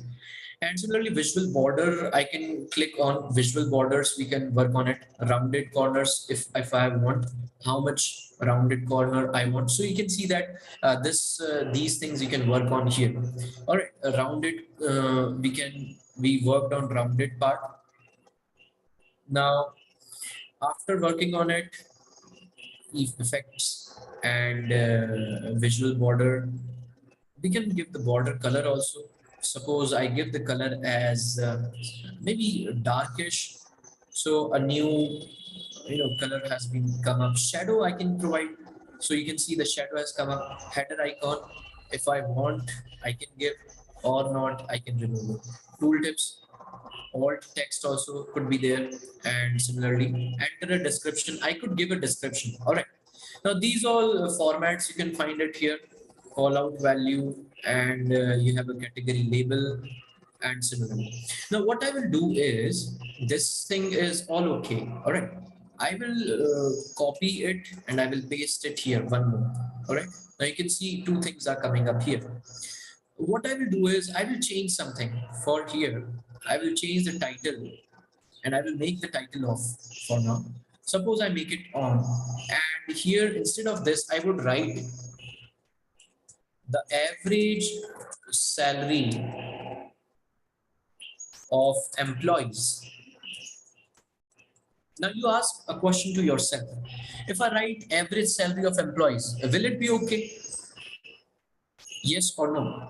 So what I will say is that it will not be okay, because I want to click on average. So for clicking on average, I will be going towards this visual, and in the fields pane, I will clicking on the average.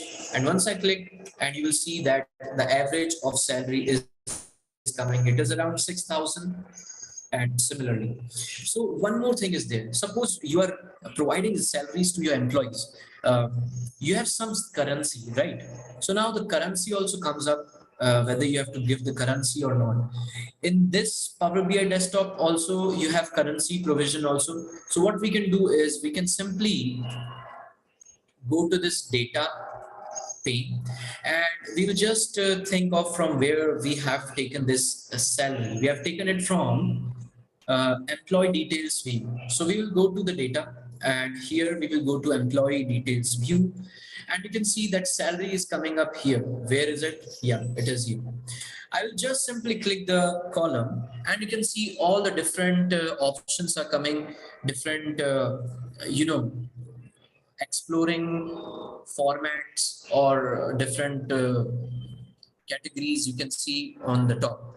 The data type is coming decimal number.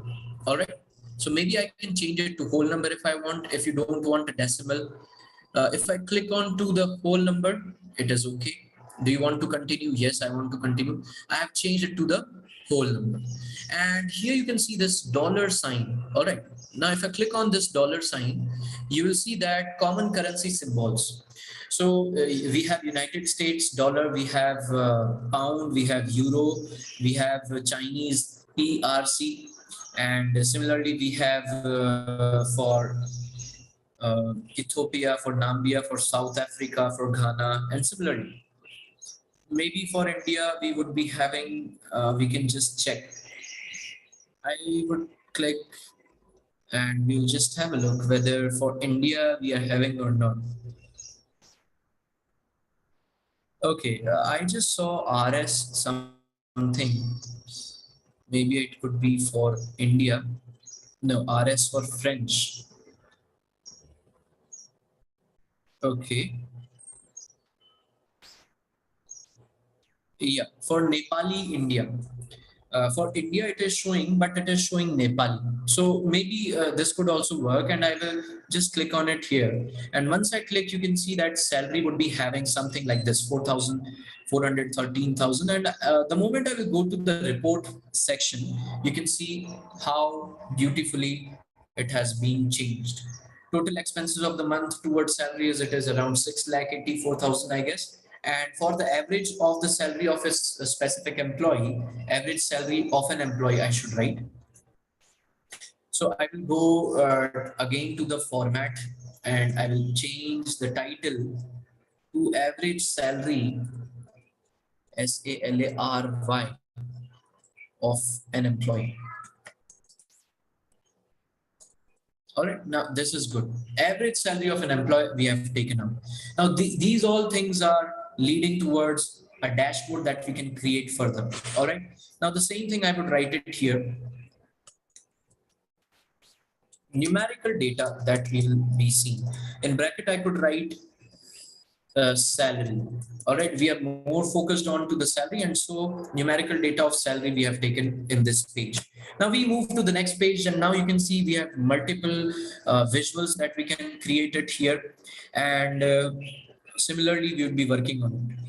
We have something called table and matrix. All right, now I will show you what is table, what is matrix. Table means that it is the simple table that you see in your Excel sheet, that you see in a database, and maybe you can see it in a CSV file and similarly. So the table is one and the same. In tables, we can take something that is related, that is correlated. All right. We can't take the salaries. We can't take something, maybe the country and salary could be that could have a relation in between. It could happen like suppose it is United States, then the salaries to the employees living there would be different. Now if you talk about India country, now the salaries would be different according to the countries. That could also be there. Now we'll be taking accordingly. So what we can take is we can take region name. We can take region name here. I will take it from regions. I will drop it here. We have only one thing, that is columns, because in table we are already having a column. We can take job title also. And why job title? Because in what region, what all job titles are there, we can find out something like that. Now, let's try to find out whether from employees detail view we'll be able to see the job title or not. Okay, now you can see that job title is not working here. So maybe I can take the job title from the jobs, because I already told you that we have modeling part also here. So if that is there, if it is having a relationship in between, then it could work. Now you can see that in region Americas, what all job titles are there, you can see in this table. Now, as I mentioned you earlier, that we can change the current theme for all the pages that we are creating, for all the dashboards that we are creating.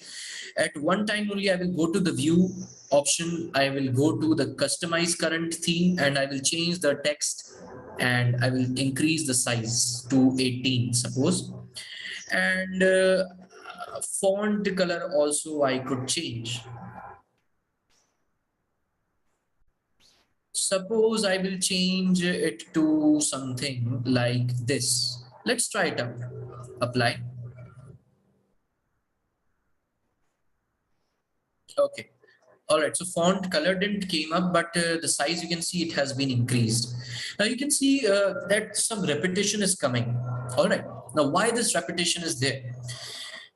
We can say that in this HR database, according to the region that we took, region name, and the job title that we took, the data is limited. Why limited? Because you can see this is very small data. Now, if I talk about the data was much more bigger in the sense, I would say that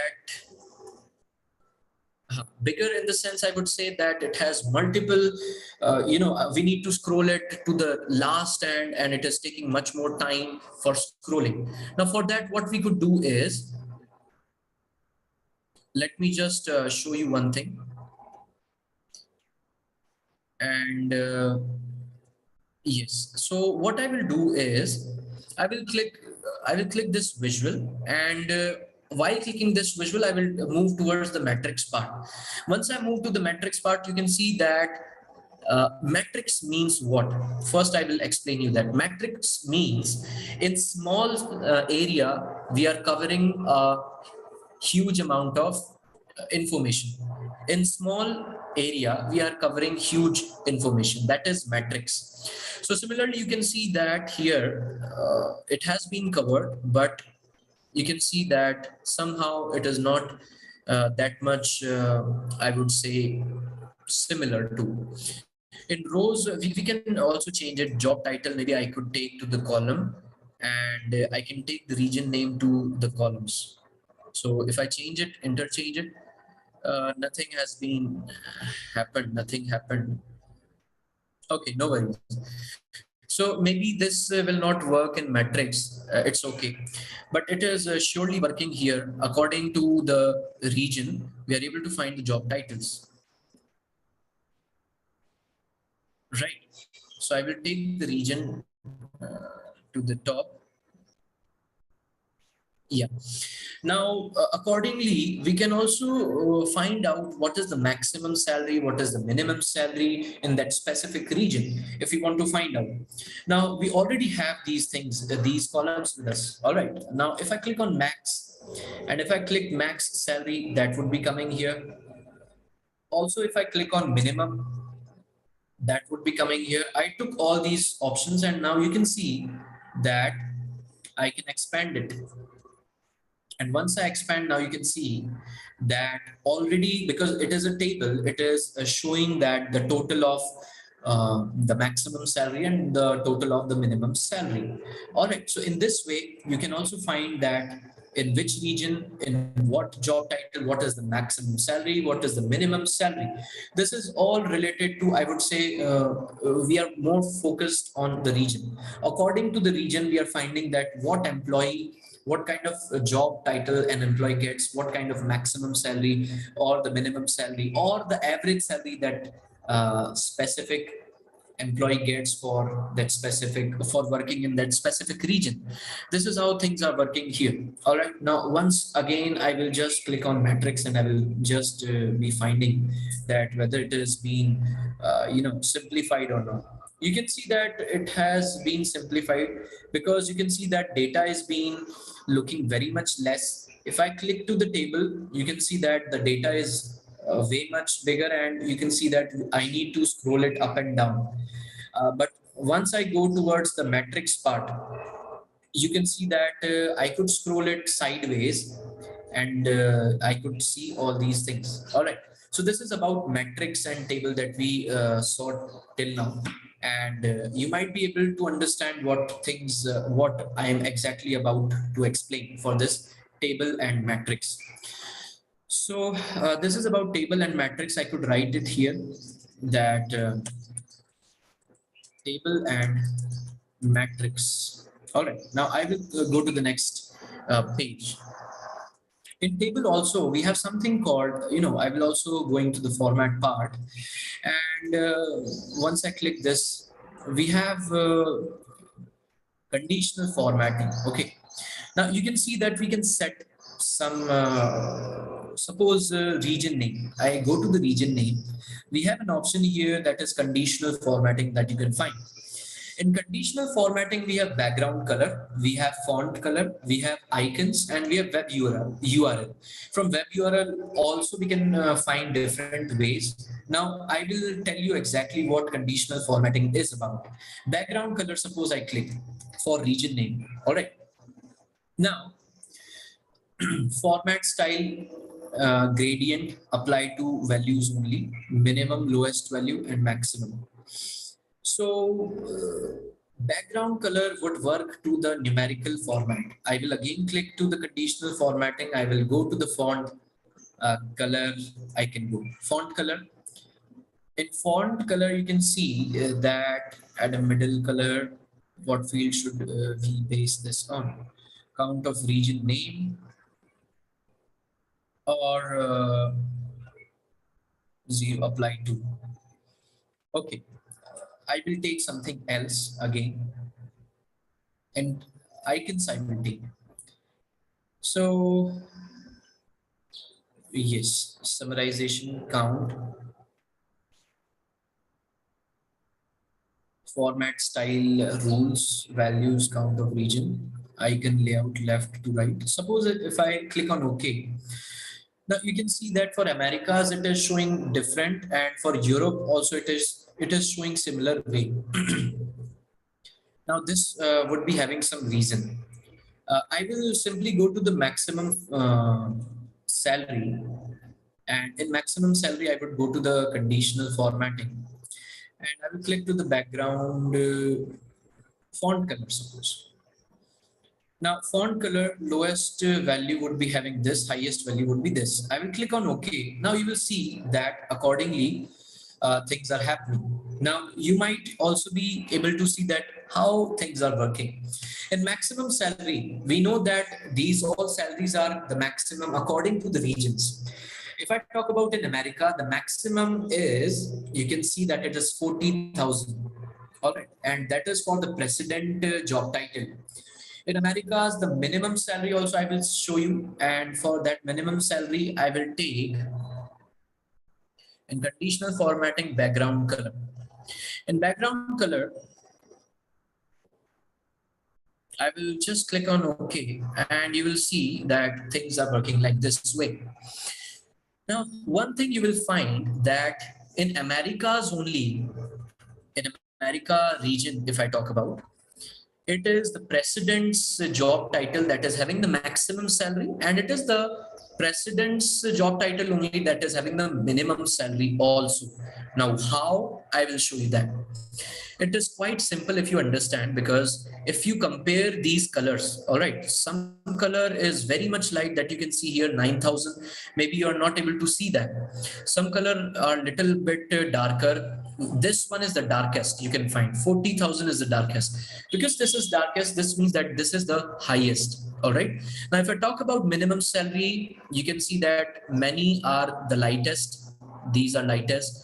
If you go, this is much darker, this is much darker, this is much, and this is the most darkest. All right. So we are able to find that the president job title in America region is the one that is having the maximum salary, is the one that is having the minimum salary also, because they are the darkest one. I hope that you are able to understand this. So this is about conditional formatting here. And similarly, we can create multiple tables, we can create multiple metrics, and similarly, you will find the data. I hope so that you understood this. Now let's move to the next part. And in this next part, we will try to explore some different visuals also. Now, we will try to find out something that is missing here. Okay. Now, many a times what happens is, I will tell you with an example. All right. Now, suppose we are having a data of e-commerce website. Now, you all know very well that what is e-commerce website. In e-commerce website, we get to purchase. We are able to purchase multiple, products, and while dealing with that data of that e-commerce website, we come across with some date data type, that is what was the purchasing date, that means order date, and what was the delivery date, right? These two things you will find in e-commerce data set. What is the thing I was saying? One is the order date, in which you placed your order, and one in which you got the delivery of your specific order or the specific product. Now, suppose one thing is missing, that what was the tenure, what was the time that was taken, maybe for the Amazon or for the Flipkart or some other e-commerce website, what was the time taken for delivering a specific product to a specific region. Now, if that column is not there, we can create a new column. What we will do is we will simply subtract. All right, we will subtract the delivery date with the order date. Once I delete the subtraction, once I delete, not delete, sorry, once I subtract the delivery date with the order date, I will be able to see that the number of days it took for the delivery. All right, now similarly we'll try to find out some columns that are there that is having something missing. Let's try to find out. So in here, I would be going to this tables view, and in tables view I would be going to, suppose we'll try to find out something like that. We have employee ID, job ID, manager ID, department ID, location, country, first name, last name, salary, commission, department name, job title, city, state, province, country name, region name. Okay, we have nothing as such in this table. Now we will move to the next table. We have country ID, country name, region ID. No. In departments, we have department ID, department name, manager ID, and location ID. Nothing specific for that. We have here something, maybe we have already seen this. I go to the employees table. In employees table, we can find. Now, if I ask you the same question, you can just have a look. We have first name, last name, phone number, hire date, job ID, salary, commission, manager. Okay, we have something called hire date, but we don't have the date at which they maybe left or they got retired. So maybe this will not work. Job history, let's try to understand. Yes, in job history, if we go, because the table itself talks about, the table name is job history. All right. So in job history, yeah. So in job history, you will find that we have the start date and we have the end date. Okay. Now, because we have these two things, we can create a new column and we can have the difference of these two. Okay. Now let's try to understand how this could happen. We have some options here, like we have the new column here. If I click on to the new column, let's try to understand what will happen. Okay. Now a new column has been created. Now that is very good. Now I talked about something called DAX formulas, right? Now what I will do is I will write these DAX formulas are very simple. Okay, they are not that much hard of maybe SQL language or something like that.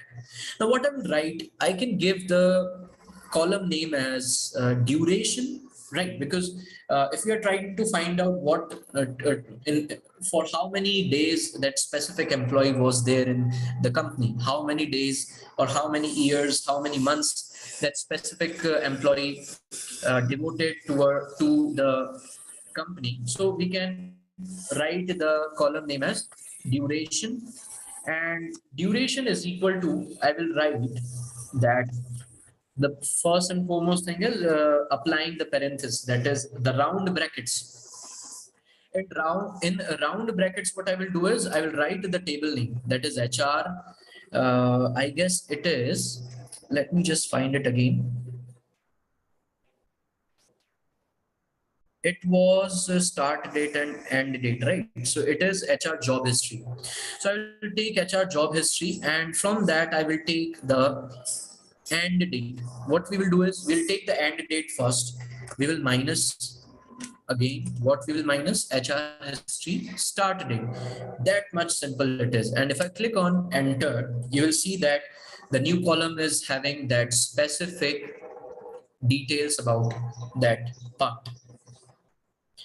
Now the duration has come up, and you can see that the duration is being shown in some other format. Maybe the data type is being changed. So what I could do is I could change the data type here. All right. So I can change the data type to maybe whole number, because duration is something that we will be calculating, right? So I will be clicking on the whole number, and I will clicking on yes, and you will see that the duration has come up, and you can see that the employee ID 101, the duration is around 1497, and for employee ID 102, the duration is around 2018 days. All right, so these are, we'll be considering them as date. So this is one option wherein we can create a new column, and accordingly we can define the data type, and similarly we can create the column name. We can give the column name, and likewise we can create a new column. Now we have one more provision of creating a new column that also I would be showing you. We'll go to this place. I would now, because we created a new column, that is duration, we will just check whether the duration is coming or not. See, you can see that duration is coming up here. I will create again one new column, but with some different way. Transform data. I will go to the transform data, because already know that in transforming the data, we have transforming data means we can manipulate the data. So here also we have something called add column. If we go to add column, we have two options, that is custom column and we have conditional column. Now I will explain you about custom column and conditional column. Custom column means you can create a new column, you can take the support, or you can take a referral of the old table, you can take something from the old column, and you can create a new column, you can make changes, and individually also you can create a whole new column also in custom column. But if I talk about conditional column, in conditional column, suppose you might be aware of categorical data. All right, categorical data is very much important if we talk about something that we are predicting. Okay, for prediction we need something that is in categories, and that too in numerical format. So in many times in Python, if you are using some algorithms, you might have gone through manipulating the data, manipulating the column of categorical data, converting the categorical data into numerical format. Why? Because suppose I give you an example. We can take an example of a loan company, a bank that is giving loans to the customers. All right. Now that bank data is having a column, and that column name is the repayments. All right. Now that column is talking about whether a specific customer repaid the loan amount successfully or not, right? So the answer for this would be yes or no. Simply it would be yes. Either it would be yes or it would be no. It will be nothing except yes or no. And because it is yes and no, it is in text format, it would be a categorical data. Now, if we are using this into algorithm, we have some predictions, and according to our model, we are trying to find out whether how much accurate it is. Now we need to take something from the data also. What we will do is we will convert this categorical data into numerical data. All right, and wherever we will find yes, we will convert it into numerical format as one, and wherever we will find no, we will convert it as zero. So in 0 1 format, in numerical format, the data would be there, and in this case conditional columns are being used for converting a categorical data into numerical data. I hope you understood. Now we were looking for the job history, and in job history I created already. Okay, let me just check. In job history only it was there, start date and date, job ID, department ID, HR, jobs. Okay, here it is not being shown, maybe why, I don't know. But I will also show you that in with the help of custom column also how we can create a new column. Okay, now what we will do is new column name I can write, and what I can do is I can give the new column name as duration to 2 because again I'm creating, so I will give it as duration 2. Now what I will do is I will write simply is equal to, and here what I will write is I will take it was the end date first, end date minus start date. All right, and I will click on this one, and I will click on, you can see that no syntax error has been found till now. No syntax error has been detected till now. And because no syntax error, I will click on OK. And once I click on OK, you can see again the duration 2 has been there. And again, you can change the data type. How to change the data type here? Okay, I can go to home, and here you will find data type any. So I will be converting it into whole number. Once I convert it into whole number, you can see the same data is being coming up, right? You can just cross check that the department ID 110 is having the duration of 1497 that we saw earlier also. So this is the second way of creating a new column, and similarly we'll be moving on. All right, so what I will do is I will just close it. I will not close and apply. I will just close it, and we'll move to the Power BI desktop again.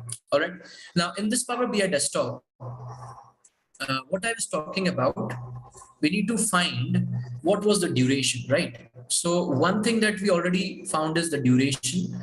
uh, Yes, we have the duration. So I will click on card, and I will click on duration.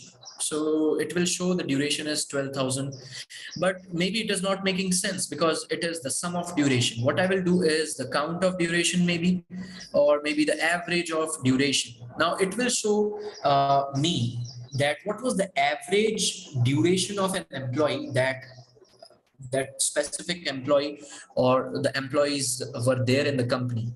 So it is showing that is 1.15. All right. Again, what I can do is I can go to this tables, and I can click on this duration whole numbers. Yeah, I can click on whole numbers, and this is how it will look. It is 1.15K, that is 1,150 it would be, I guess. And I can give the title here. The number of days, the average number of days an employee stayed in the company. All right. So in title, I will click on OK. I will type number of days. Yeah, number of days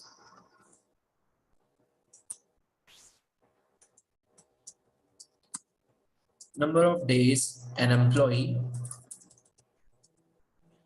was there in the company. COMPANY. Now, I hope you are able to understand what we are trying to do. All right. So I will increase the size, and similarly, I will make it bold, and text color I can also change that we had earlier. It was not this way. And background was something like this. No, I will make it this way, and text would be a little bit darker. And for this effects, if I go, background color would be this, and transparency I will maintain. And similarly, maybe you can create the shadow. You can have the visual borders also. You can tilt it rounded corners, whether you want it or not. And similarly, number of days an employee was there in the company. This is what we found here. All right. So you can see that multiple things we are able to find. Till now, you can see that we have came across a lot of things, that is country with city. All right. Count of city on basis of region and country. We found something, numerical data related to salary. We created table and metrics, and similarly we created a card that is number of days employee stayed in a company.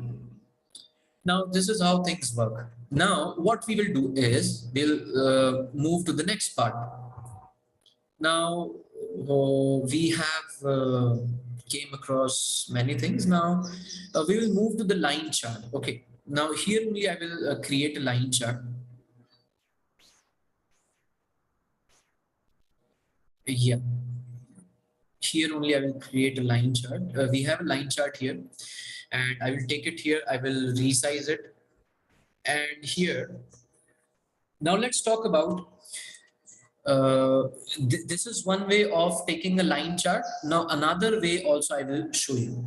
Okay, I will remove it. I will simply click on this white background. I will double click. Once I double click, you see that ask a question about your data. You can ask a simple question about your data and you will be answered according to. What I will do is I will write something that will be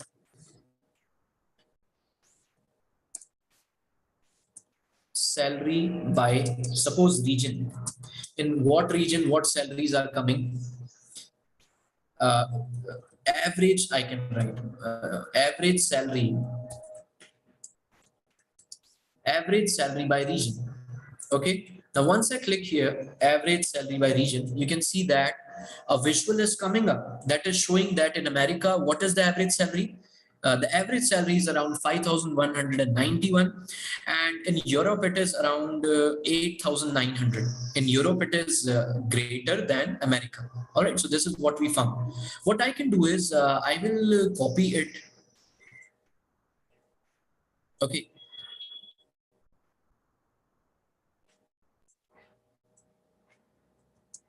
line chart. I changed it to a line chart, and I can't see an option of copying this. Okay, maybe I can try. I can click on Control C and I will go to this numerical data. Because it is related to salary, I will click Control this thing and you can see, yes, I am able to showcase it here. I will take it here only because the salary part is being shown here. So what I did is I just clicked the double click on this white space and accordingly I am able to see. I can convert it into different ways, you know. I can either convert it into this way, all right? That is the simplest way. Again, I can take the pie chart. All right, in pie chart, I can, or what I will do is I will remove it, okay? I will double click again. Once I double click, I will write the same thing that is average salary by region, pie. So once I write pie chart, average salary by region pie chart. Suppose I click here. So can you see this? A pie chart is coming. Now the same visual is showcased to us with the help of a pie chart. Okay. Now how this is possible, you can understand. Okay. Because I have used the question and answer, and so it is giving me an answer with a visual in which I want the answer. So what I will do is I will take a simple part. I will remove it again. I will take the pie chart, and in this pie chart, I will drag the columns. And the number of columns that I want is, I want a region name. I will take the region name as a legend, and I want the salary. So I will take the salary from salary itself, from the employee details view, and I will place it here. Now you can see in a simpler manner, you are able to see the salaries of these things. All right, the salaries of according to the region. According to the region, how much salary a person gets, you can find it out from here. Okay. So I guess you are able to understand how it is working. So this is how things work and how we are able to visualize things in different manners. This is how we created a pie chart also. Coming back to the same thing, that is average of duration, and we can use it with line chart also.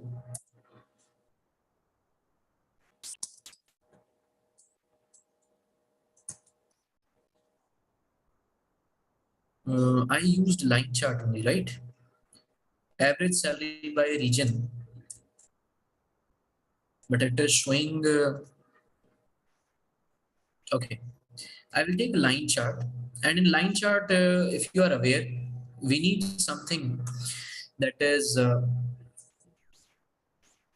I will take. I will take. We have something called regions. In regions, in locations, we have something called.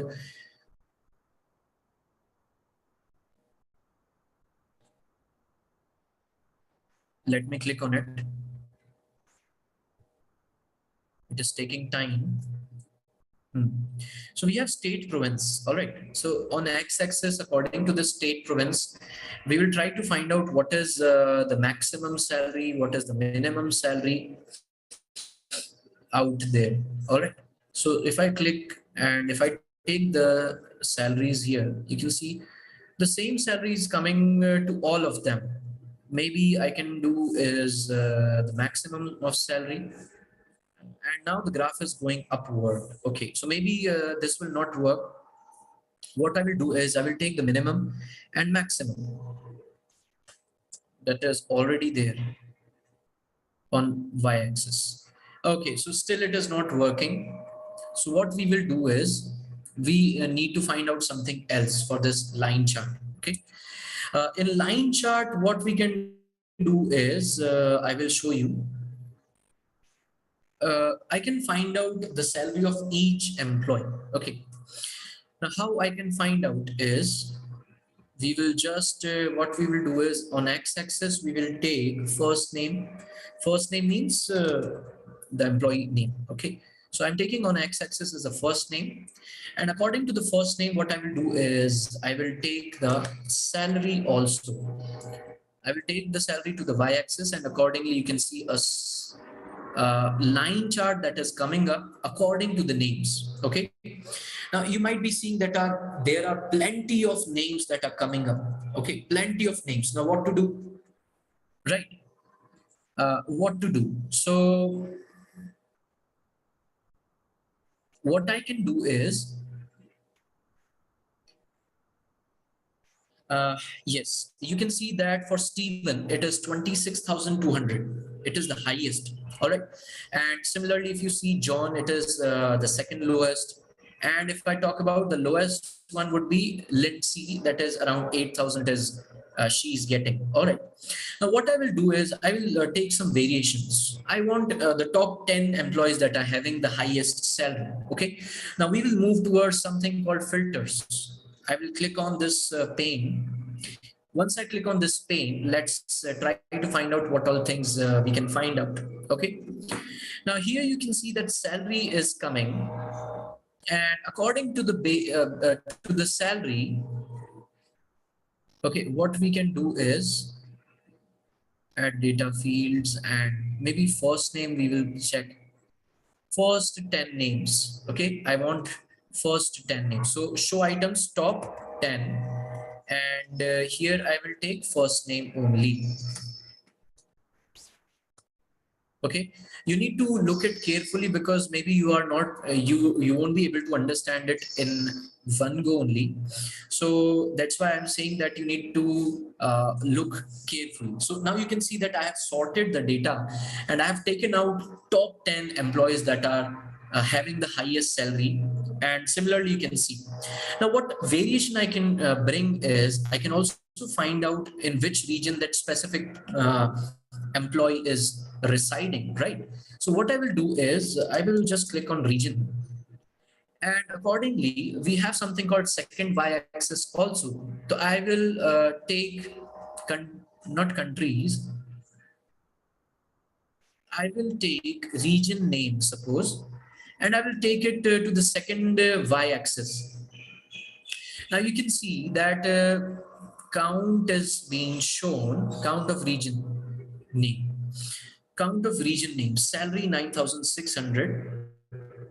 And similarly, maybe it is not working properly. Uh, I can remove region name and I can take something else. What I will take is I will take the city. I will take the city and I will place it here. Similarly, again, it is showing the count of city because that is not in a numerical format. We need to understand on the y-axis in line chart, we should have data that is having numerical format. Now you can see on the x-axis, we already have a text data type that could work, but this maybe categorical data will not work. So what we will do is we will take something else. And for taking something else, what we will do is uh, we can take the higher date. Okay. So salary by first name. Okay. We will keep it as it is. We will create one more page. And here I will take another area chart, suppose. And in area chart, what I will do is on x-axis, I will take the date. Now, because date is not there, what I will do is I will create a new column called date. Okay. Now, how I can create? Again, I will go to the transform data, and in transform data, we will try to find out how we can have a new column that is only having the dates. So in orders table, we don't have orders table. What we will do is, suppose we have employees. In employees, we have something called hire date. Okay, according to the hire date, what I will do is, I will add a column, custom column. And in custom column, I will create a new column called year. Okay, I am saying again and again, pay attentive, be attentive, because maybe you're not able to understand it in one go. So just pay attention. We have a formula, date, year. Okay, you can see that according to the date and year, we have multiple options, we have multiple formulas here. So what I will do is date, year, I will take. Date has come twice. So date dot year, and in this bracket again, as I created one column already. So what I will do is I will take higher date, double click, and you can see that no syntax error, and I will click on OK. Now you can see that it is showing error. The the column that I have created, it is showing error. Now let's try to find out why is it showing an error. So I will go to home and I will change the data type as whole number. Okay, whole number is also not coming. I will click on date. Now, if I click on date, again, it has something, something is going wrong here. All right. So, okay. What I can do is I will just check that whether we have order date or not.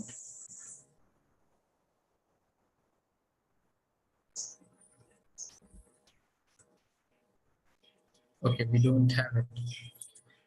All right, so because of some reason, we are not having whole number. Let's try it again. Maybe add new step. Okay, still it is not coming. Uh, Maybe we can have duration. Let's check. Okay, still it is coming.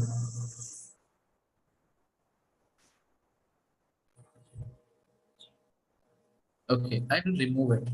Again, I will create removed columns. What I will do is I will just check whether the column that I was taking higher date is correct or not. Yes, it is correct. So what I will do is again, I will go to add column. I will go to custom column, and in that custom column,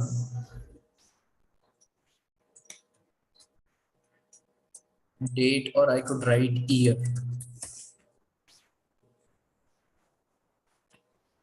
I'll write date dot year.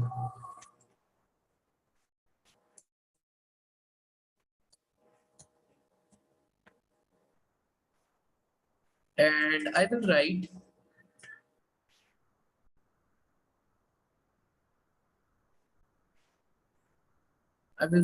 higher date only again, and I will click on OK. Let's try. Okay. Still it is not coming up. Yes. Year one, now it is coming. You can see that year one has already been created. What I will do is I will remove this one, and I will rename it, and I will rename it to date, suppose, or I will take it year only. And this is how I have created a new column called year. What I will do is I will go to file, I will close and apply. I will close and apply. And once I close and apply, now for our area chart, we have a new column called date. Okay, now let's try to find out, not date, we have year. So now you can see that we have year that I created, and I will take this, I will take it to the x-axis, and accordingly, what I will do is I will take something different, and that would be, suppose, salary. On y-axis, I'm taking salary, and that too average of salary. What is the average salary in that specific year? And accordingly, I will take higher date also.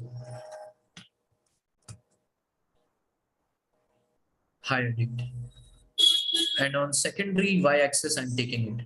Now you can see this is an area chart that you can see on your screen. This is called as average of salary and count of hire date by year. What we are trying to find out is, according to year, we are trying to find out what was the average salary in that specific year and what was the hire date. Now we can make some conclusions. If I have to tell you a story on the basis of this area chart, let's talk about, suppose, uh, it was in the year of 1994, suppose. In 1994, the count of hire date was 7. Okay. Hiring date was 7. That means in that 1994 year, 7 new employees were hired. Now the average salary was 9,800. Okay. That was 9,800.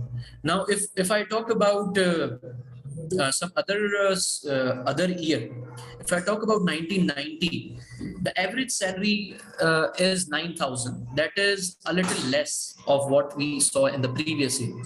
Now we can somehow relate it that whether it is directly proportional or it is indirectly proportional, right?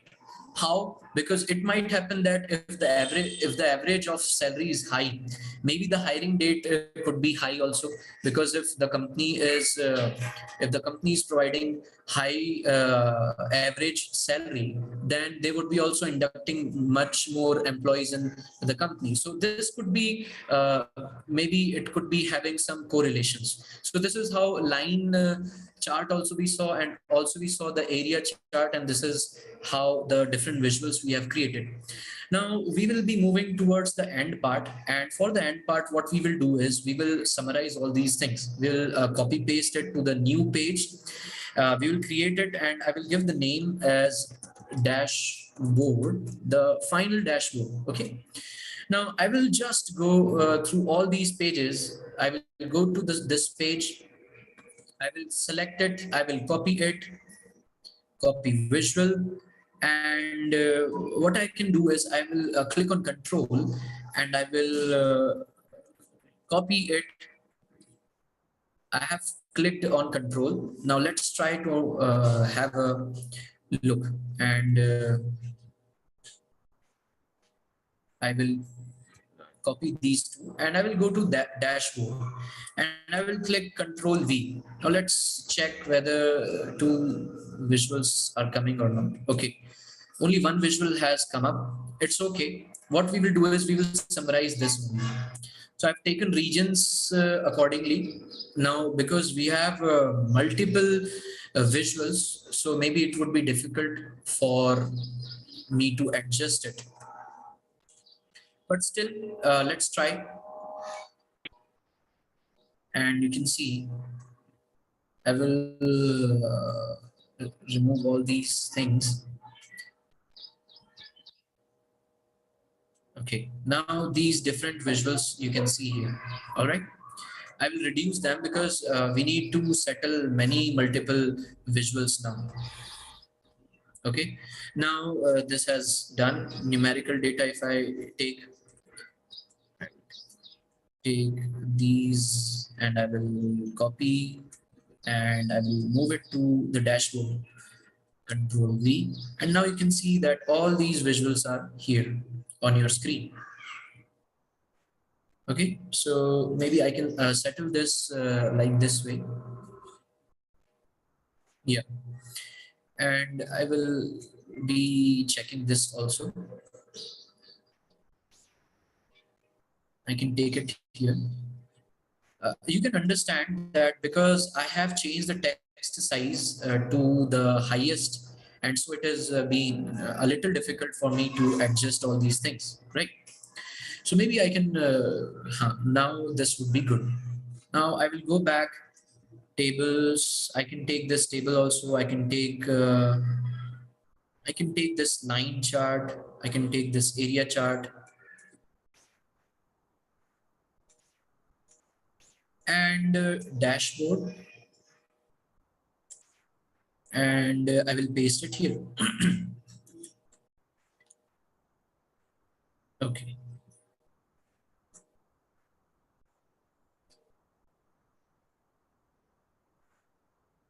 So this is how our dashboard is being created, and accordingly you can see.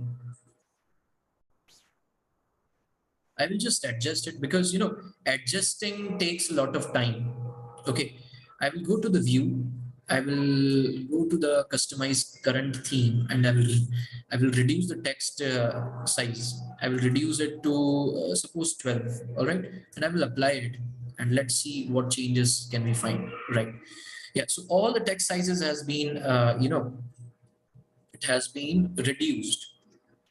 Now, if I click to this also, now I can settle up in this small area. Also, I can settle up in this small area. And this is how I will get much more area to be, covered.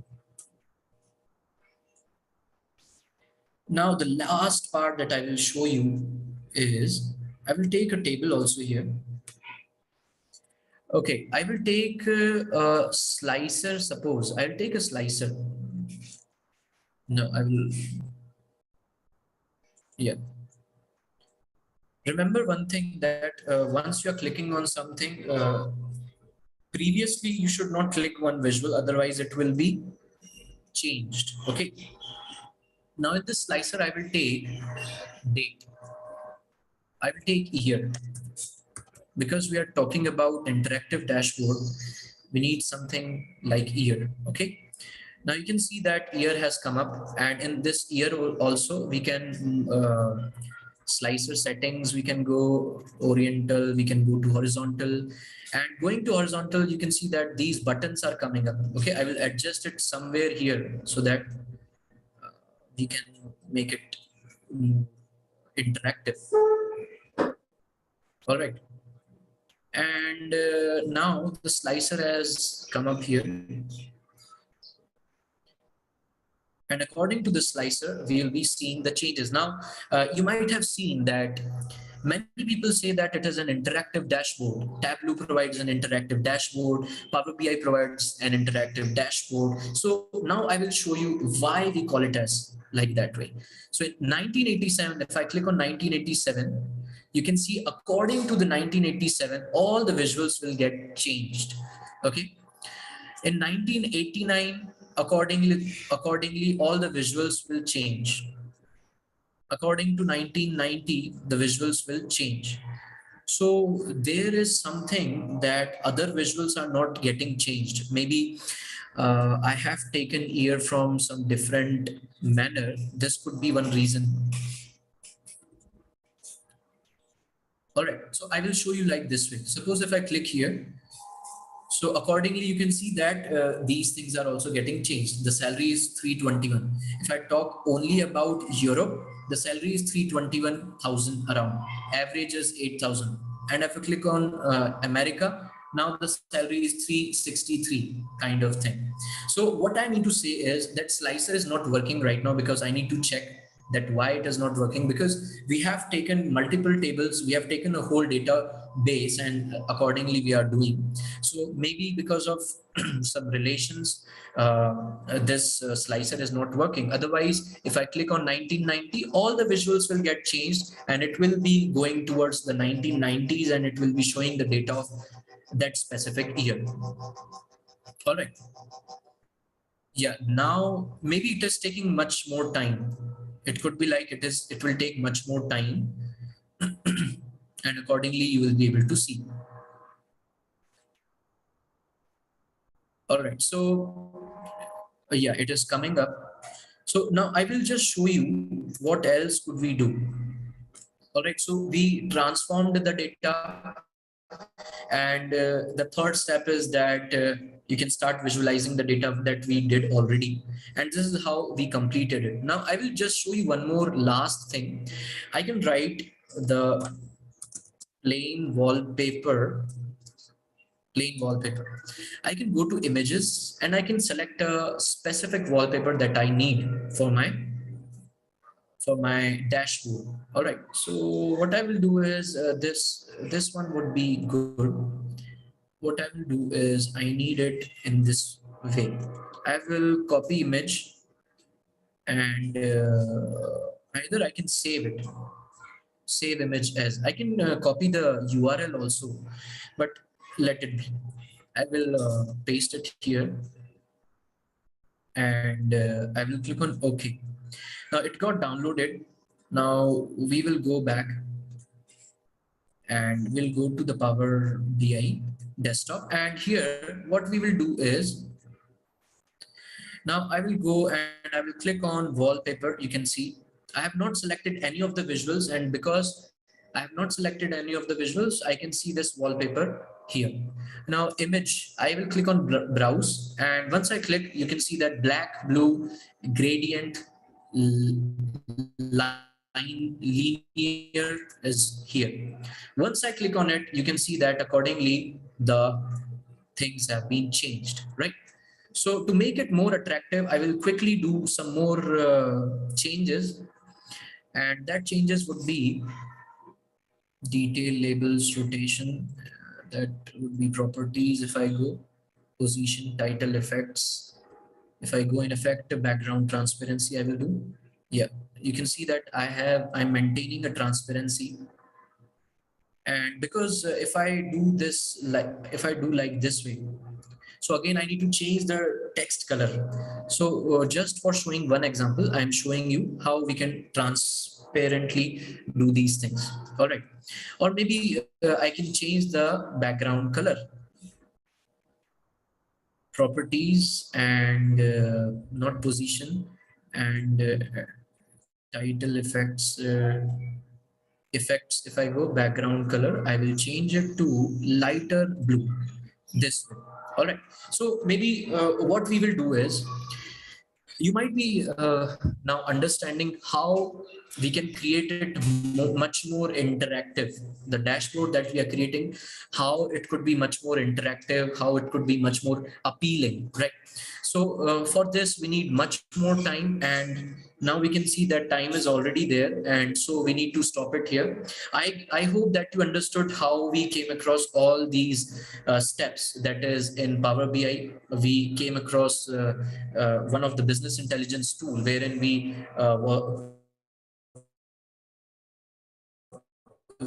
were dealing with the HR data set and different columns. We created columns, we made some changes, we created different visuals, and accordingly you can see a dashboard has been created. We created different pages and we copy pasted all into one single format, that is a dashboard. What is dashboard? Dashboard is combination of pages.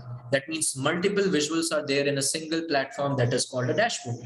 And so I hope you understood all the things that we came across till now.